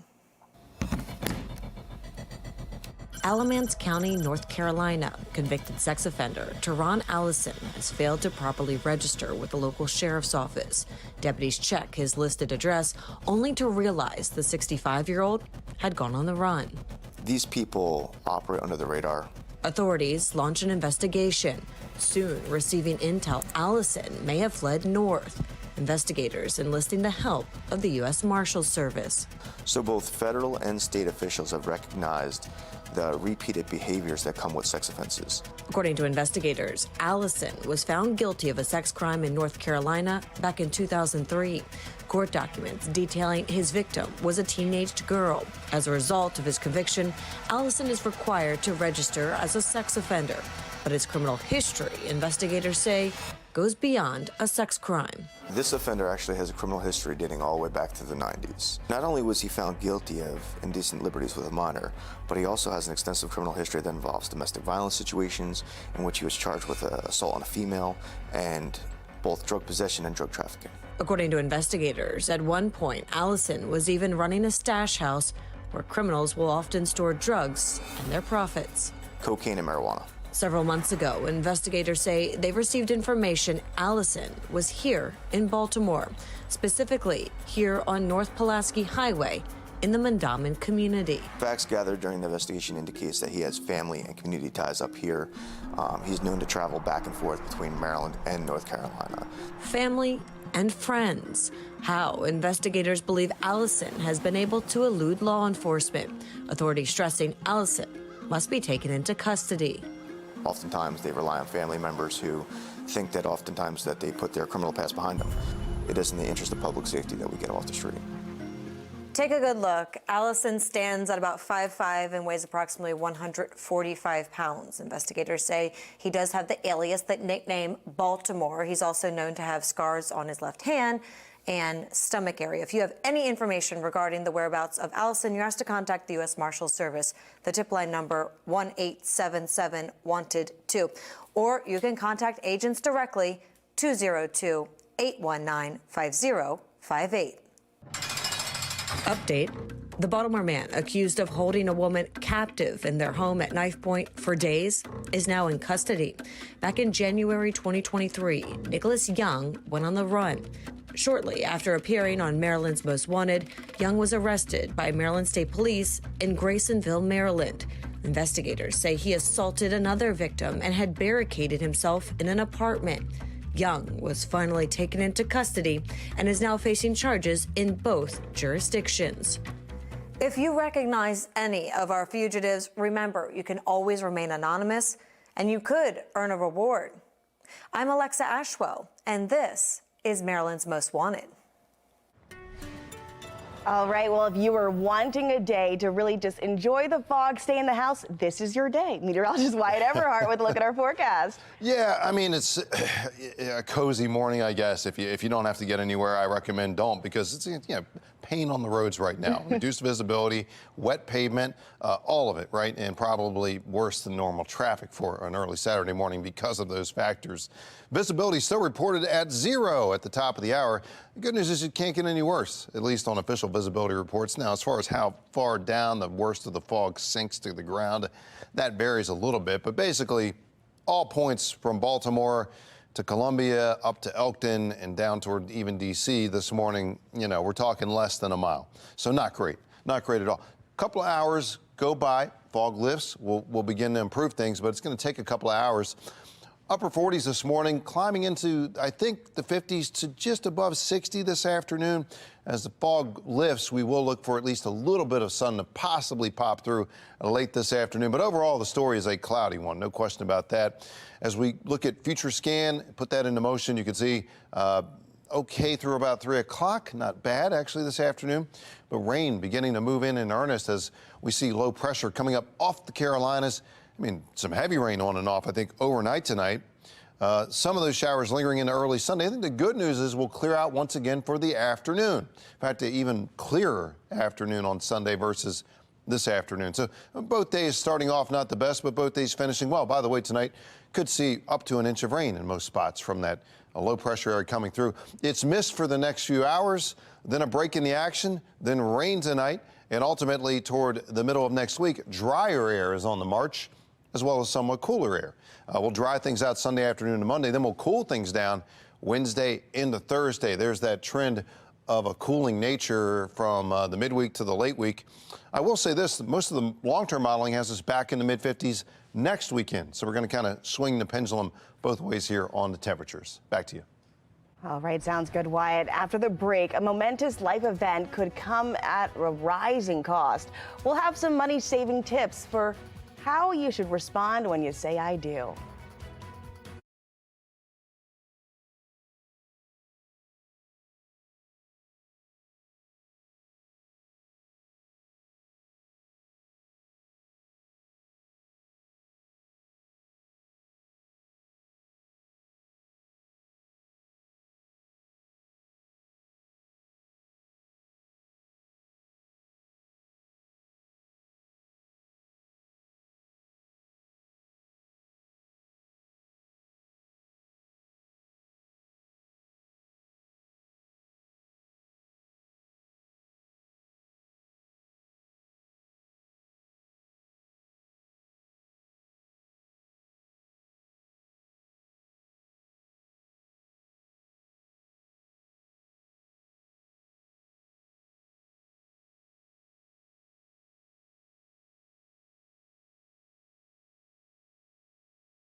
Topping your consumer news, while wedding season has come to an end, it's still a popular time of year for some engagements.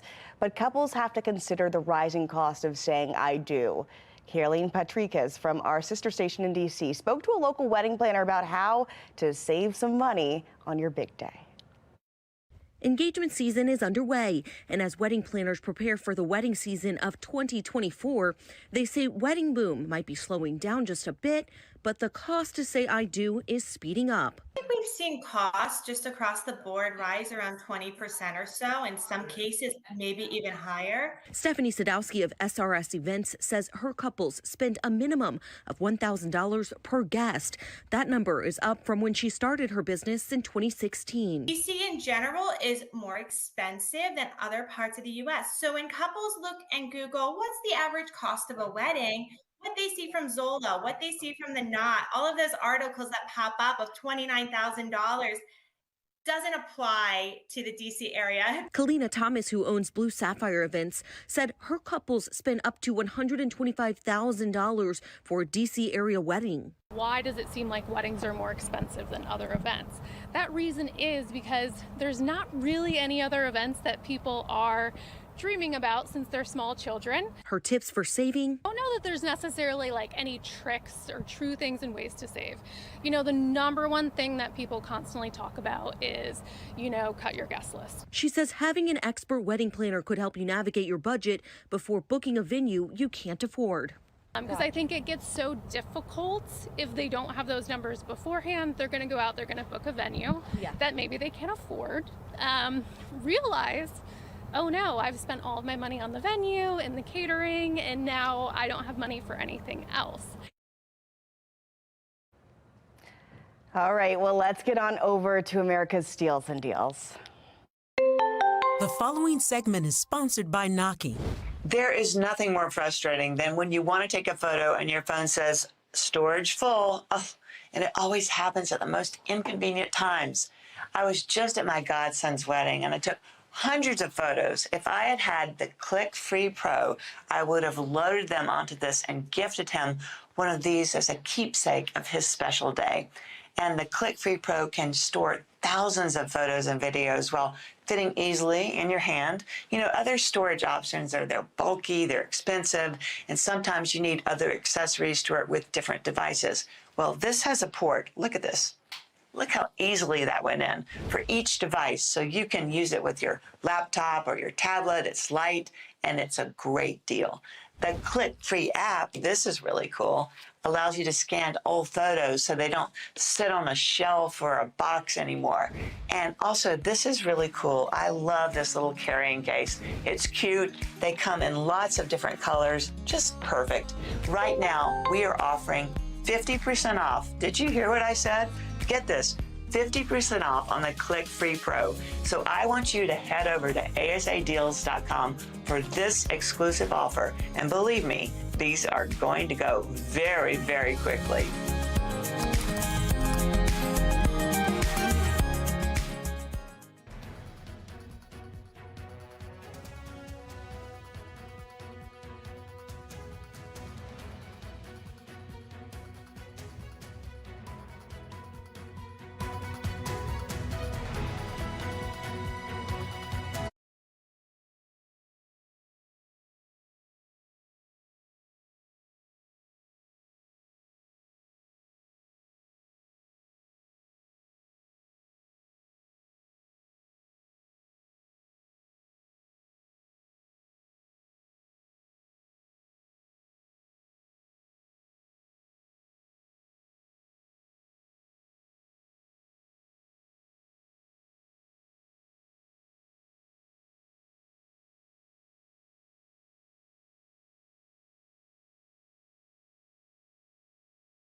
And now what worries me is how brave the criminals are becoming. This morning, a community on edge after 2 carjackings happened outside of a pediatric hospital. We're taking residents' concerns straight to the mayor as the fear and violence continues to plague Baltimore City.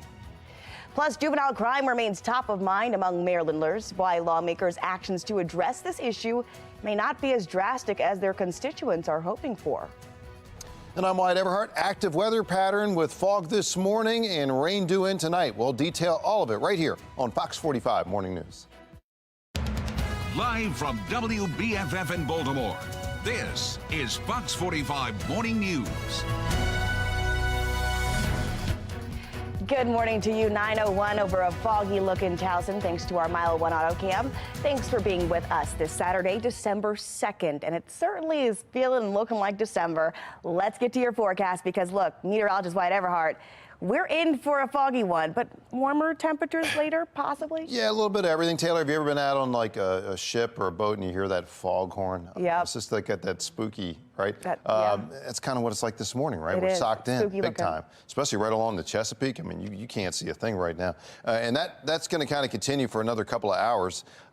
We will improve toward midday. And yes, I think actually a pretty mild afternoon. But in the meantime, it's right around 50 to the upper 40s. And it is tough to see out there, especially along the 95 corridor. Philly, all the way back down through Baltimore, D.C., we have a bank of fog, and it is going to continue to just sit there, slowly eroding, lifting, breaking up as we push toward the late morning hours and toward midday today. Maybe a little sun could pop through this afternoon. And then a misty, rainy night tonight. We're going to watch for that once again. More rain, actually, tonight than mist even. The overall pattern, though, again, warming things up from around 50 to perhaps as warm as 62 later on today. A little sun could pop through those clouds after we clear the fog. And then, yes, later tonight, the chance for rain ramping back up again. We'll talk more details on that, how it affects your Sunday. That's coming up. All right. This morning in a city in crisis, the search is on for suspects connected to carjackings outside of Mount Washington Pediatric Hospital. Look at your screen right here. Police say this person is wanted in connection to those 2 carjackings. 2 employees were carjacked right outside of the hospital in the parking lot within 24 hours. Neither one was injured. But Baltimore residents say crimes like these are what make it feel harder to feel safe in their own community. Fox 45's Keith Daniels looks at those concerns, took them straight to the mayor, and joins us with his response. In Baltimore City, for some residents, their top thought, not feeling safe. Among those concerned. And now what worries me is how brave the criminals are becoming. Marcus Strider Dent with the Guardian Angels, a community service and crime watch group in the city. Dent reacting to the pair of carjackings this week. There is no public safety in Baltimore. Outside of the Mount Washington Pediatric Hospital on West Rogers Avenue. How can you be surprised when, and it happened in this corner of Baltimore, or it happened over here, or it happened to this person? Nobody is safe. Taking those concerns to Mayor Brandon Scott. We caught up with the mayor at an event near Charles Village. It doesn't matter where you are. This can happen to you anywhere in the country.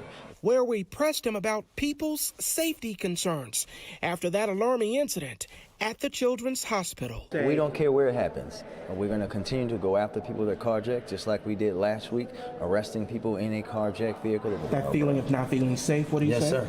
Exactly what I just said. We're going to continue to go after and arrest these people. I want you to help us by telling people that carjackings are down 20%. Police have released this surveillance picture of a possible suspect after that pair of hospital carjackings this week. But so far, no word on any arrest. Police want to put a name to this suspect after 2 employees were victims of armed carjackings on the hospital's employee parking lot. One on Wednesday night, the other Thursday morning. 1708 West Rogers on the parking lot of Mount Washington is a carjacking. Employee was carjacked at gunpoint. Hospital officials say they've increased security. A canine patrol spotted outside Friday morning. Neither employee physically hurt. The news of these crimes and trends like stolen cars and juvenile offenders out of control fuel the continued sense of unease for this community activist. So how can you feel safe? You're just trading one poison for another. While homicides and shootings have declined this year, Baltimore police are reporting an uptick this month. Now, the most recent 7-day crime data from police shows non-fatal shootings are up 83%. Robberies are up 35%. Armed carjackings increased by more than 40%, and commercial robberies went up by 60%. Car thefts are up more than 200% this year, with more than 10,000 cars stolen. The number of robberies is also up, as well as arsons. Fox 45 News at 4 spoke to Europe C. Morgan, the spokesperson for the community group Peace. She says lowering one type of crime does not help if other issues get worse. When it comes to the other types of crime, particularly those that are involving young people, kids as young as 11, 12 years old, we have to face reality and realize that what we're doing right now is not working. And that includes some of the bad legislation that was passed over the last year. Another issue facing the Scott administration is a controversial Conduit deal. Fox 45 News is taking a closer look at the memo BGE released days after it was ordered to make that document public. That memo reveals financial details about this agreement, arguing BGE should be allowed to profit from the city's Conduit system, even though it does not own it. Last year, Baltimore City voters decided the city cannot sell the Conduit system outright. Under this deal, BGE, Mayor Scott, they insist BGE does not own the Conduit system, but rather the utility company is a long-term renter. Now, take a look here. This memo includes language that could pave the way for the change in the future. It says, quote, there's a possibility that if the city likes this new structure, the city could decide to sell the Conduit system to BGE in the future.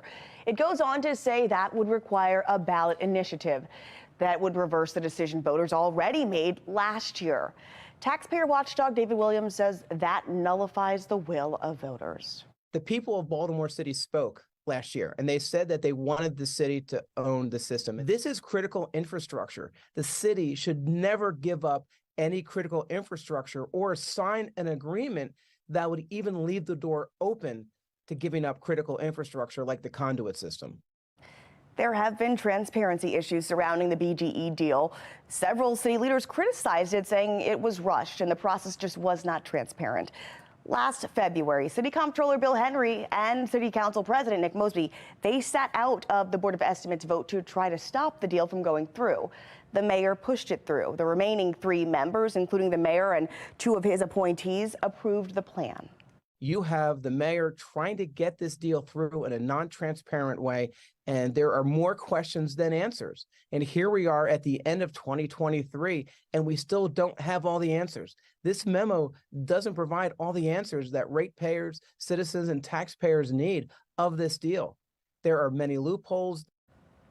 Williams says this is something voters should keep in mind when they head to the polls next year.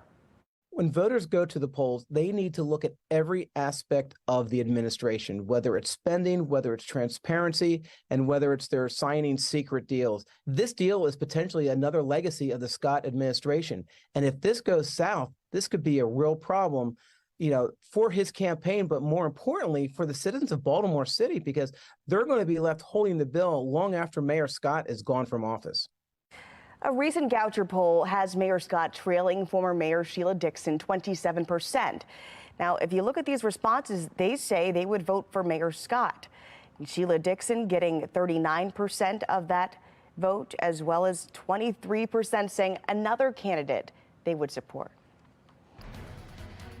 Juvenile offenders are catching the attention of federal agents. The 3 fugitives they're after, and the hurdles making it even more difficult to track them down.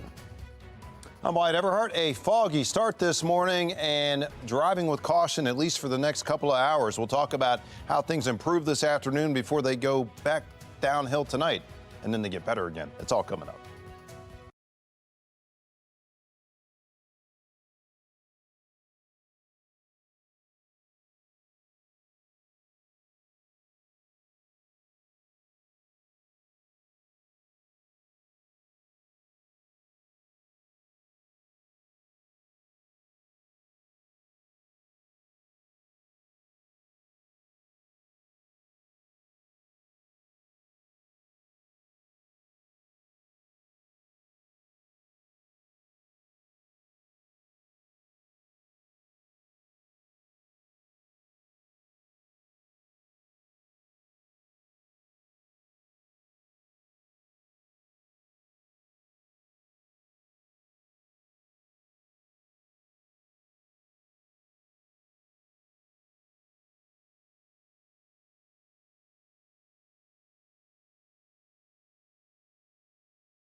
Making headlines this morning, Fox 45 News has obtained information on 2 drug busts in the state. In Baltimore, detectives found hundreds of vials of crack cocaine, heroin, and fentanyl in a home on Springwood Avenue. They also found multiple illegal handguns, and 2 juveniles and an adult were arrested in this case. Holiday shopping may look a bit different in some stores this year. How a rise in retail thefts nationwide could impact your shopping experience. You're watching Fox 45 Morning News Weekend Edition, all local, all morning.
I'm always looking around, especially when I park, those kind of things. I try to keep any packages or anything that I have in my car covered. I try not to tempt fate. It's bad. It's getting bad. I say it's going to get worse around this time. Happening now, the holiday shopping season is in full swing, and brick and mortar stores are competing with online sales. But storefront retailers have a disadvantage with high crime rates in Baltimore City. This most recent 7-day crime data from police shows commercial robberies went up by 60%. Now, as shoppers get out there, we want to bring in law enforcement expert Melissa Pinkleton for tips on how to stay safe, protect you and your family and your belongings. Good morning, Melissa. Good morning. Hi, how are you? I'm doing good. Now, first, I'm curious to know if you think that this uptick we're seeing is fueled by the holiday increase that we generally see this time of year, or the rise in crime we've been dealing with in Baltimore with respect to robberies and carjackings and of that nature.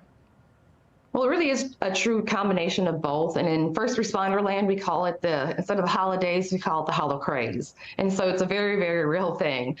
Crime is up because people are trying to get Christmas gifts and people have less money. And so the uptick in crime, there's always, even without crime in general rising across the country, there is always an uptick of crime this time of year. I mean, revisiting the numbers from Baltimore police, they're saying a 35% uptick in robberies just this past week. Is there anything people can do to avoid becoming a target? Absolutely. Numerous things that you can do. First of all, when you are driving in your car, make sure that you have your doors locked. Be situationally aware. And what I mean by that is kind of be scanning your surroundings regularly and be aware of who's around. And if you are around and you see somebody or something that doesn't feel right, do not ignore that in your body. Make sure that instead of being, because I think a lot of people get worried about being perceived as rude, I would rather be rude and not a victim than be polite and be a victim. If you see someone approaching that looks like they're directly coming to you, this is going to sound strange, make direct eye contact. If you make direct eye contact, they know that you see them. When you're parking your vehicle, park under a well-lit area. When you are walking back to your vehicle, after shopping, you have bags. Again, scan your surroundings, have your keys in your hand, ready to go. If you're storing purchases in your vehicle, do not let them be seen. Hide them in the trunk, or if you don't have the trunk space, make sure you can cover them with a coat or a blanket or something. It's something that I've heard a long time ago. If you turn your vehicle into a museum, the artifacts will be stolen. So do not let that be seen. Take a friend shopping with you if you can. That is also very helpful. Buddy system, we've heard it forever. 2 people, you're less likely to become a victim as well. So many great tips, refreshers for myself as well. And that tip about making direct eye contact, I think is really a good one. I've not heard that one before, but we also have a lot of small business owners in our region. We've got to talk about retailers because right now the city's grappling with a 23% increase in retail theft. That hurts their bottom line.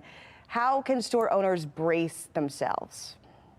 I would keep if I was a store owner, high valuable items, let's keep them out of the front window. I understand they want to advertise and people window shop, but with this uptick in crime and a lot of what's called smash and grabs, where they smash the window and grab the merchandise, a lot of your higher valuable stuff should be more within the center of the store.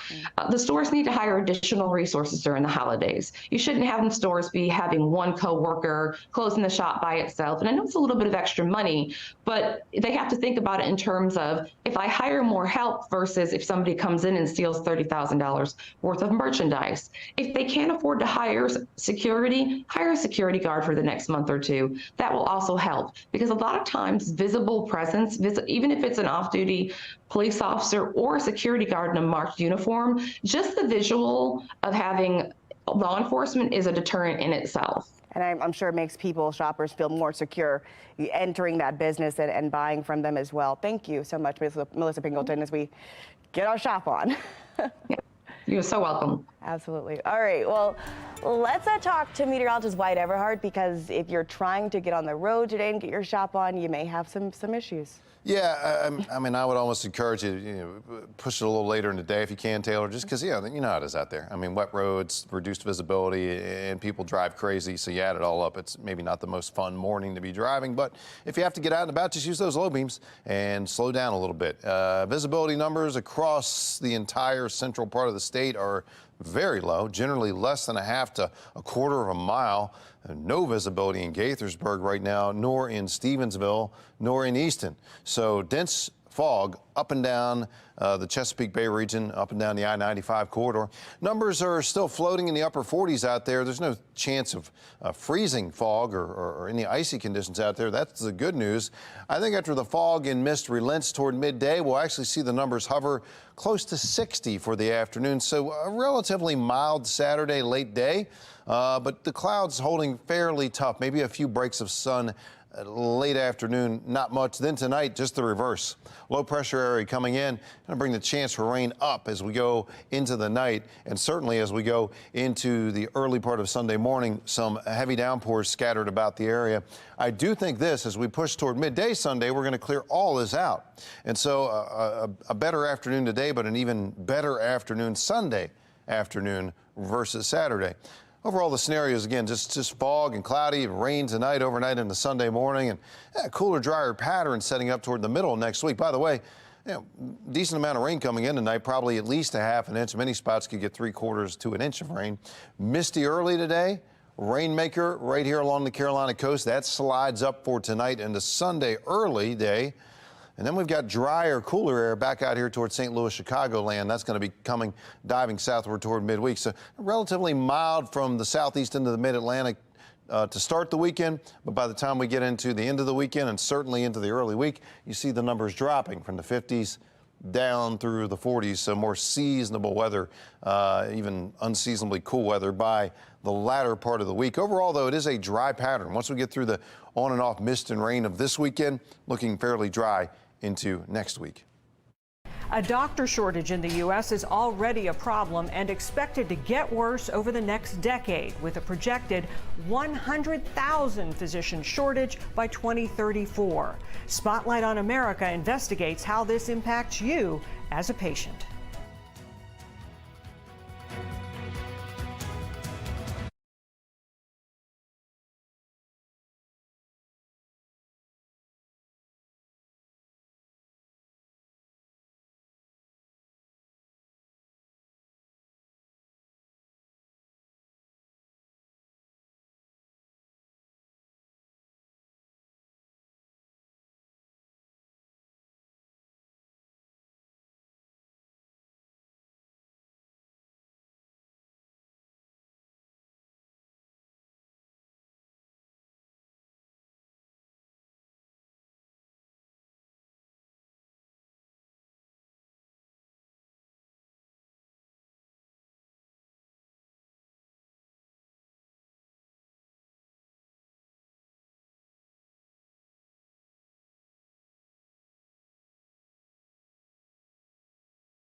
Seeing a doctor when you need one is something most of us depend on, but a doctor shortage over the next decade could complicate that process. Spotlight on America's Angie Moreski looks into why the shortage is getting worse. Thank you, guys. How are you doing? Dr. Heather DeRoos is a young physician in training. All right, come on in. She wanted to be a doctor for as long as she can remember. Look, a doctor book. That is Dr. DeRoos at Christmas at age 3. What is that? Stethoscope. Getting her very first doctor's kit. I couldn't imagine doing anything else. It's really just the best job in the world. After completing medical school, Dr. DeRoos matched for a pediatric residency at the University of Virginia Medical Center. But not all med students are so fortunate. It's devastating. These people work so hard. We've all worked so hard and want this so much. And there's patients that need to be seen, yet we don't have enough spots for them. In 1997, Congress passed legislation putting a cap on the number of graduate medical education positions, those residency spots, funded by Medicare. That was nearly 30 years ago. Since then, the population has continued to grow and age. Add to that physician burnout that worsened during COVID and more doctors nearing retirement, with 1 out of 4 now over 65. And you've got the supply and demand crisis we're facing today. How worried do we have to be about this? I think we should be very worried. I mean, our health depends on us having enough physicians, and we don't have enough. Michael Dill is a senior data analyst with the Association of American Medical Colleges. And according to their latest estimates, America faces a projected physician shortage of nearly 100,000 doctors nationwide by 2036. Demand is going up and up and up, and supply is not keeping pace. And a big part of that is because of limits on the training capacity to produce new physicians. The top 5 states expected to have the worst shortages by 2030: California, Florida, Texas, Arizona, and Georgia. Many of us as patients are already feeling the doctor shortage. Just trying to find a primary care physician for a physical can be tough, with many experienced doctors not taking new patients. And trying to book an appointment with a specialist, you often have to wait for months. And when it comes to urgent care, according to the AAMC, 1/4 to 1/3 of people seeking same-day care can't get it. Affordability used to be the #1 reason, but that's changed. Now the #1 reason is they can't find a provider. Bottom line is that right now we've got a problem. The problem is going to grow. Arkansas Senator John Bozeman is pushing to lift the federal cap on residency positions. He's co-sponsoring bipartisan legislation. The Resident Physician Shortage Reduction Act would add 14,000 Medicare-funded slots over the next 7 years. If you're sick, it doesn't matter if you're a Democrat or Republican. I think we're at the point now where people are realizing that we have to do something about this.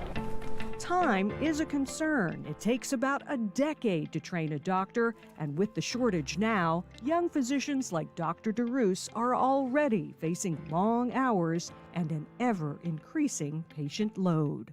Congress did take a small step to chip away at the shortage during COVID. In 2021, they passed legislation to fund 1,200 more residency positions being added over the next few years. For Spotlight on America, I'm Angie Moreski. Don't let the fog bog you down, because this afternoon we will see sunny skies with temps in the 60s. Meteorologist Wyatt Everhart is tracking the next weather maker that's heading our way in his full forecast.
Live from WBFF in Baltimore, this is Fox 45 Morning News.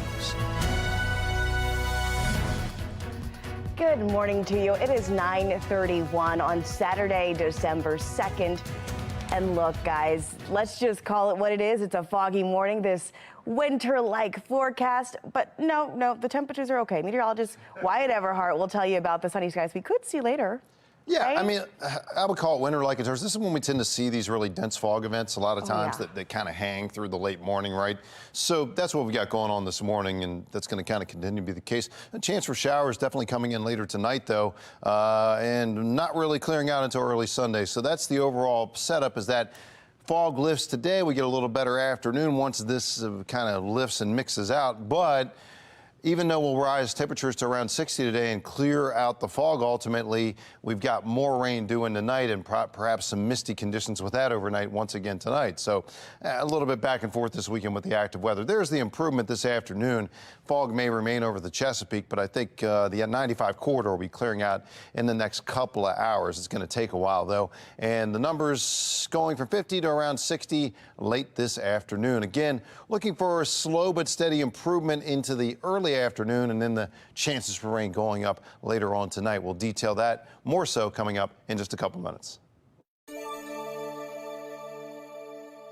need the people who are responsible for these laws to take action. Bring some laws into effect, and if the parents can't take care of the kids, well, if the parents can't do anything with the kids, well, then the system should. Continuing coverage this morning as juvenile crime continues to impact communities across Maryland.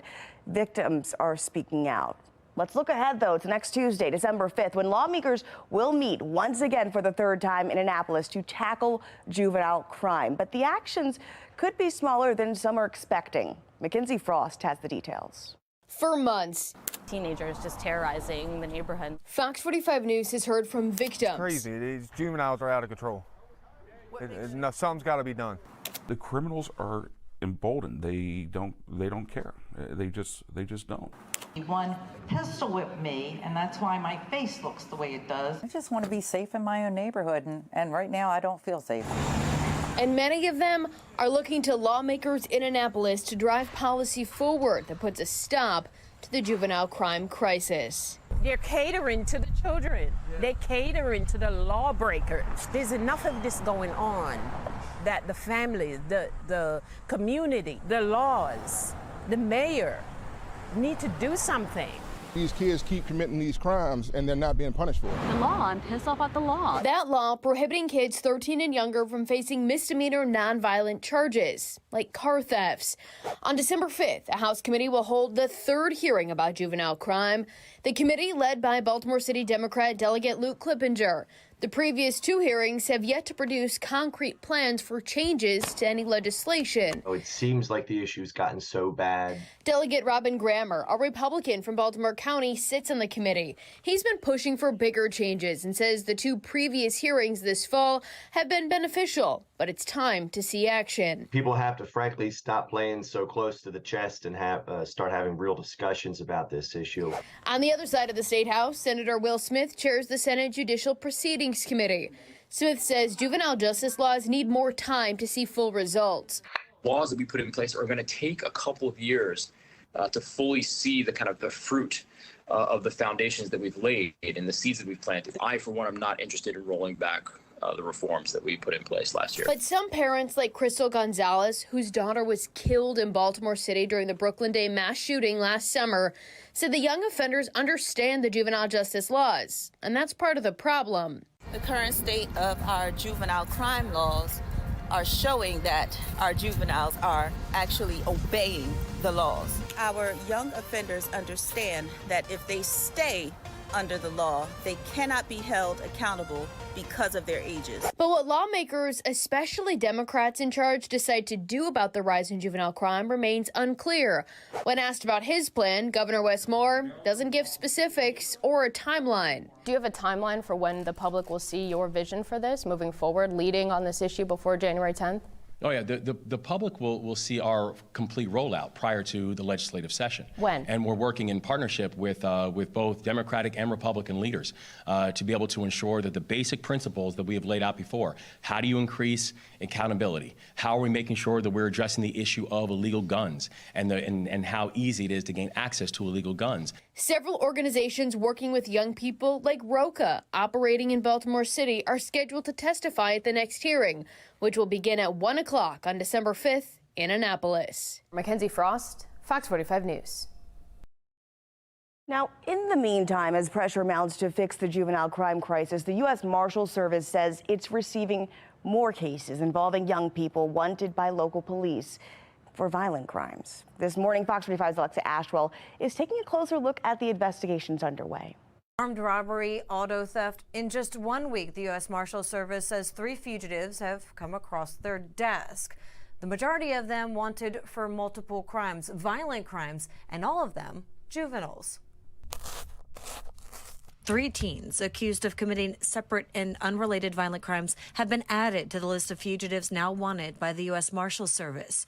A juvenile caseload, federal agents say, not the norm. Most recently, we're seeing an extraordinary uptick in violent crime involving juveniles. As short as last week, we've had 3 fugitives come across our desk that are just the age of 17. Because the fugitives are juveniles, the U.S. Marshal Service can't release their name or picture, an added hurdle for the federal agency that relies heavily on tips from the public when it comes to tracking down a wanted person. What are these charges? What are they wanted for? We're seeing a large uptick in carjackings and armed robberies. In one such case, an individual was wanted on 65 different charges. That teen, wanted on 65 criminal counts, we'll refer to as Fugitive A.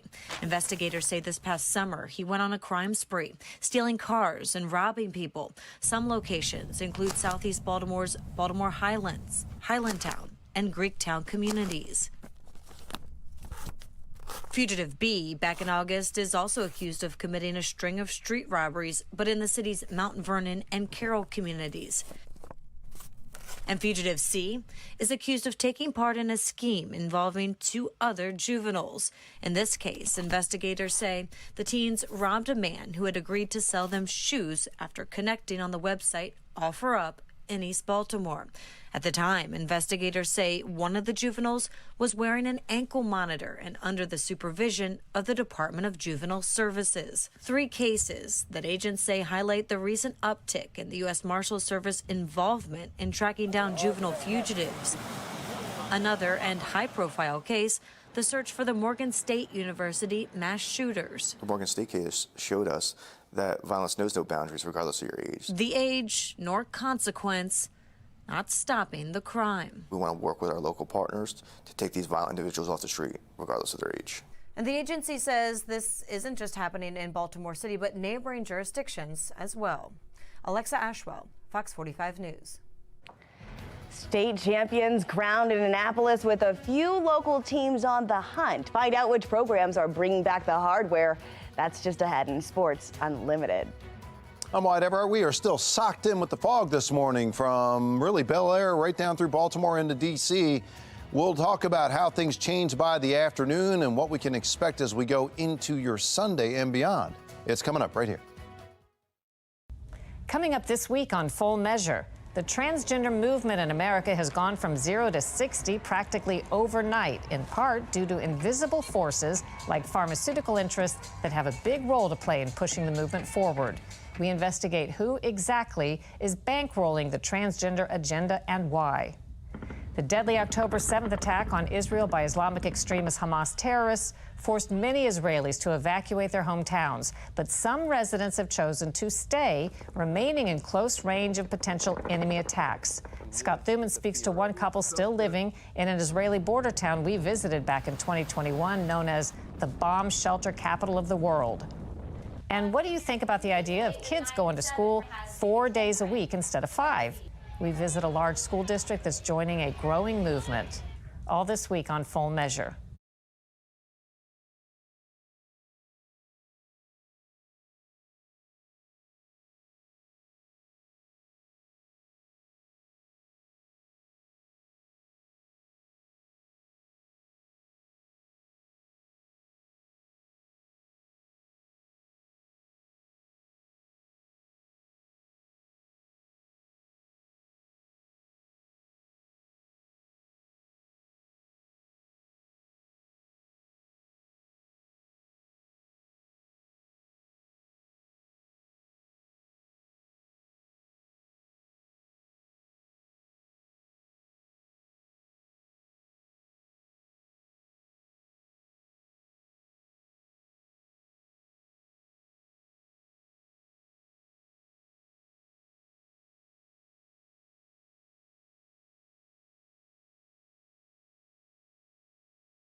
All right, take a look at this. A fire engulfed a row home in Upton. This is happening in West Baltimore, where the fire department was called out, and they say the fire started around 9:30 in the morning on the 1900 block of Division Street, right near the Upton Boxing Center. Authorities believe there's a possibility it spread to a neighboring building. Crews were able to get under control pretty quickly, and no one was injured. Wow, just look at those flames. All right, wipe off that arresting Grinch face and get ready to celebrate the most wonderful time of the year. The event's happening this weekend that'll get you into that holiday spirit. You're watching Fox 45 Morning News Weekend Edition, all local, all morning.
All right, let's go ahead and take a look at some of the events happening in our region today. So starting at 11 o'clock this morning, Mayor Brandon Scott will join Parks and Recs leaders to celebrate the renovation of the William J. Myers Pavilion, a multi-use recreational facility. That is happening at 4300 Bay Avenue. Then starting at noon, it's the Makers of Maryland pop-up event. You can shop for some holiday gifts there sold by local artists and vendors. That is happening at the Baltimore Peninsula. And then at 5 o'clock this evening, Baltimore County Executive Johnny Olszewski will join other county leaders to light the 25-foot Christmas tree at the Essex Museum. The event is going to be fun for the whole family. We're talking about a DJ, hot cocoa, gifts for the kids, and an opportunity to get your picture taken with Santa Claus. Whatever you're doing this weekend and however you're getting in the holiday spirit, we want to see. We want to be part of it here at Fox 45. Go ahead, share your pictures and your videos with us. All you got to do, scan that QR code. QR codes aren't your thing. That's okay. Go to foxbaltimore.com. It'll take you to a tab where you can upload all your pictures and videos. It's powered by Stack.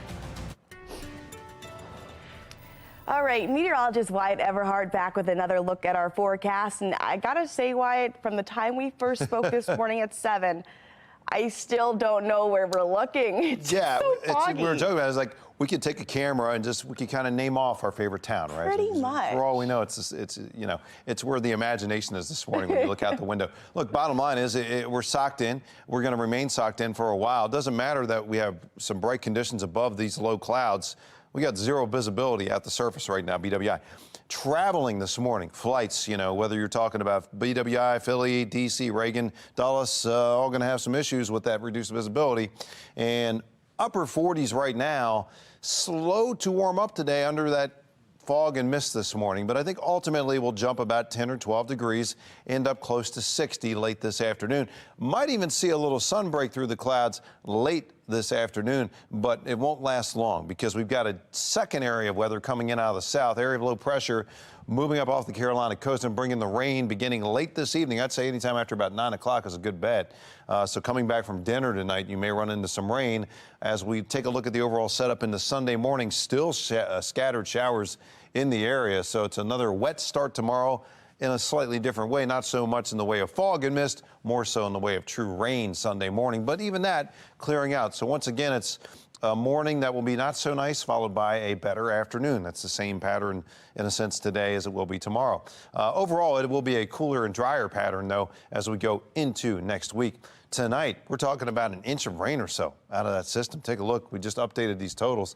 Over an inch possible, certainly around Baltimore County and even on the eastern shore, probably more than 3/4 of an inch of rain from that overnight system. You see it developing down here. Some significant rain edging in out of Florida into Atlanta. That's going to make a run up the coast tonight. Ultimately, drier air will invade and move in, but that takes until late tomorrow. And the milder pattern we have today is replaced by a cooler one as we go into the week ahead. Look at this. The numbers dropping from upper 50s tomorrow to just 50 or so by Tuesday, down to 40s as that cool, dry air gets a reinforcing shot from Wednesday into Thursday. So certainly feeling more winter-like there toward the middle part of the week. Back to you. Welcome into your morning sports report. I'm Rocco DeSangro. After all of the offseason hype, coming off a trip to the NCAA tournament and getting Jameer Young and Dante Scott back, Maryland's start to this season has been underwhelming. Now the real fun begins as the Terps begin conference play, and these games matter that much more.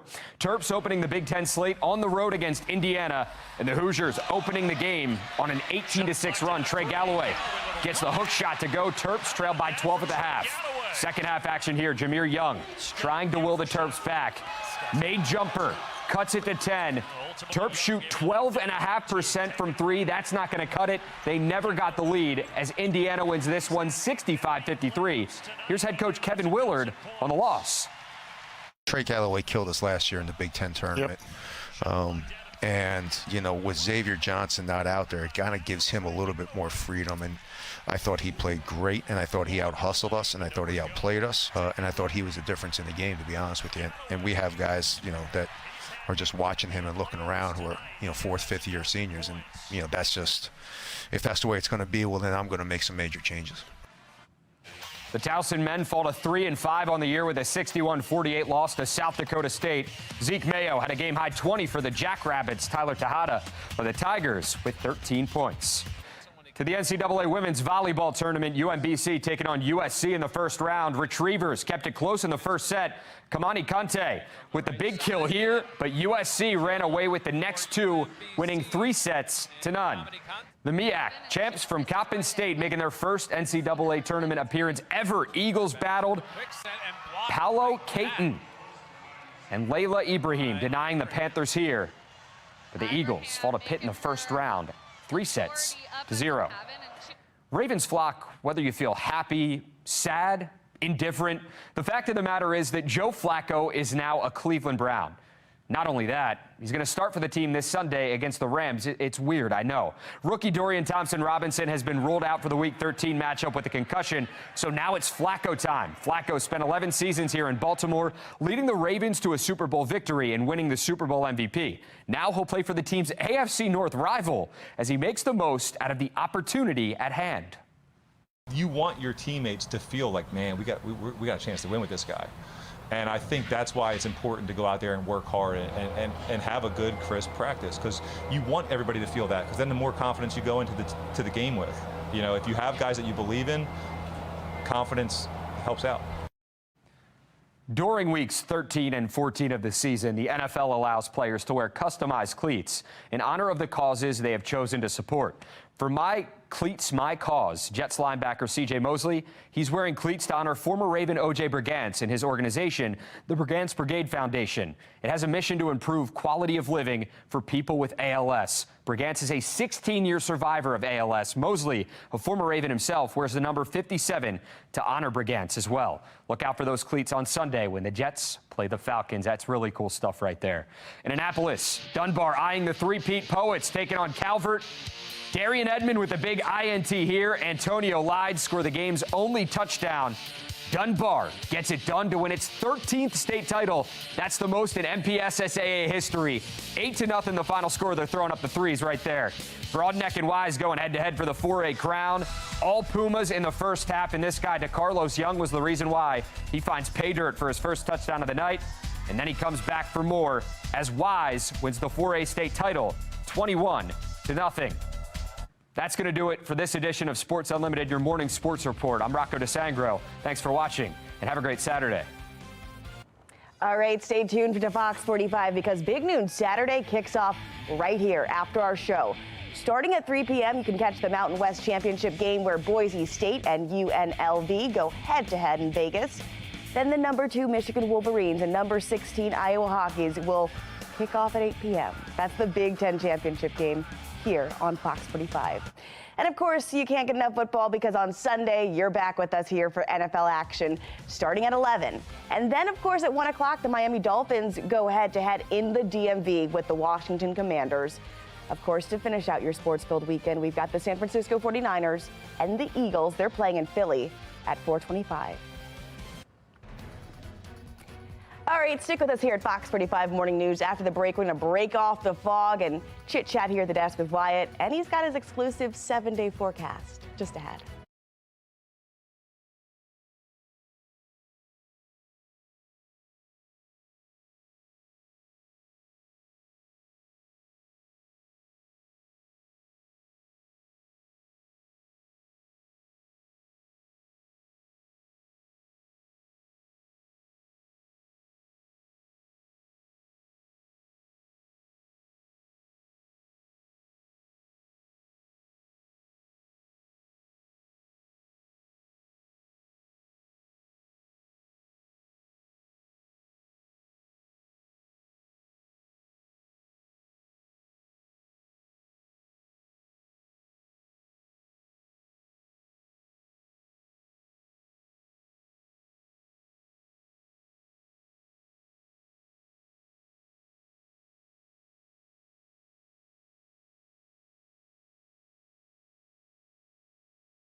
Well, there.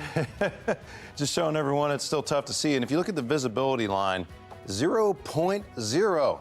We can't get a 0.01 or 0.02. What's that old joke about the kid that fails his test with like the lowest score? You know, it's kind of like the lowest that we get, right? At least it can't get any worse. You can't get worse, Can't get any worse right? on visibility. Actually get better through the day today.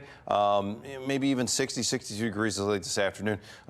Early showers tomorrow morning as well, because we got another rainmaker tonight, Taylor. But then we're looking better. We're looking drier toward the midweek there, and overall, you know, not so bad for December, right? I mean, we're well into December this week. That's Not crazy. bad for big noon kickoff that starts right after us, because where are you going to go? Really? This is some good football watching weather right here today. Where you got to go? Yeah. Well, thanks for sticking with us. We'll be back here on Sunday. Make today memorable and enjoy Big Noon Kickoff starts right now.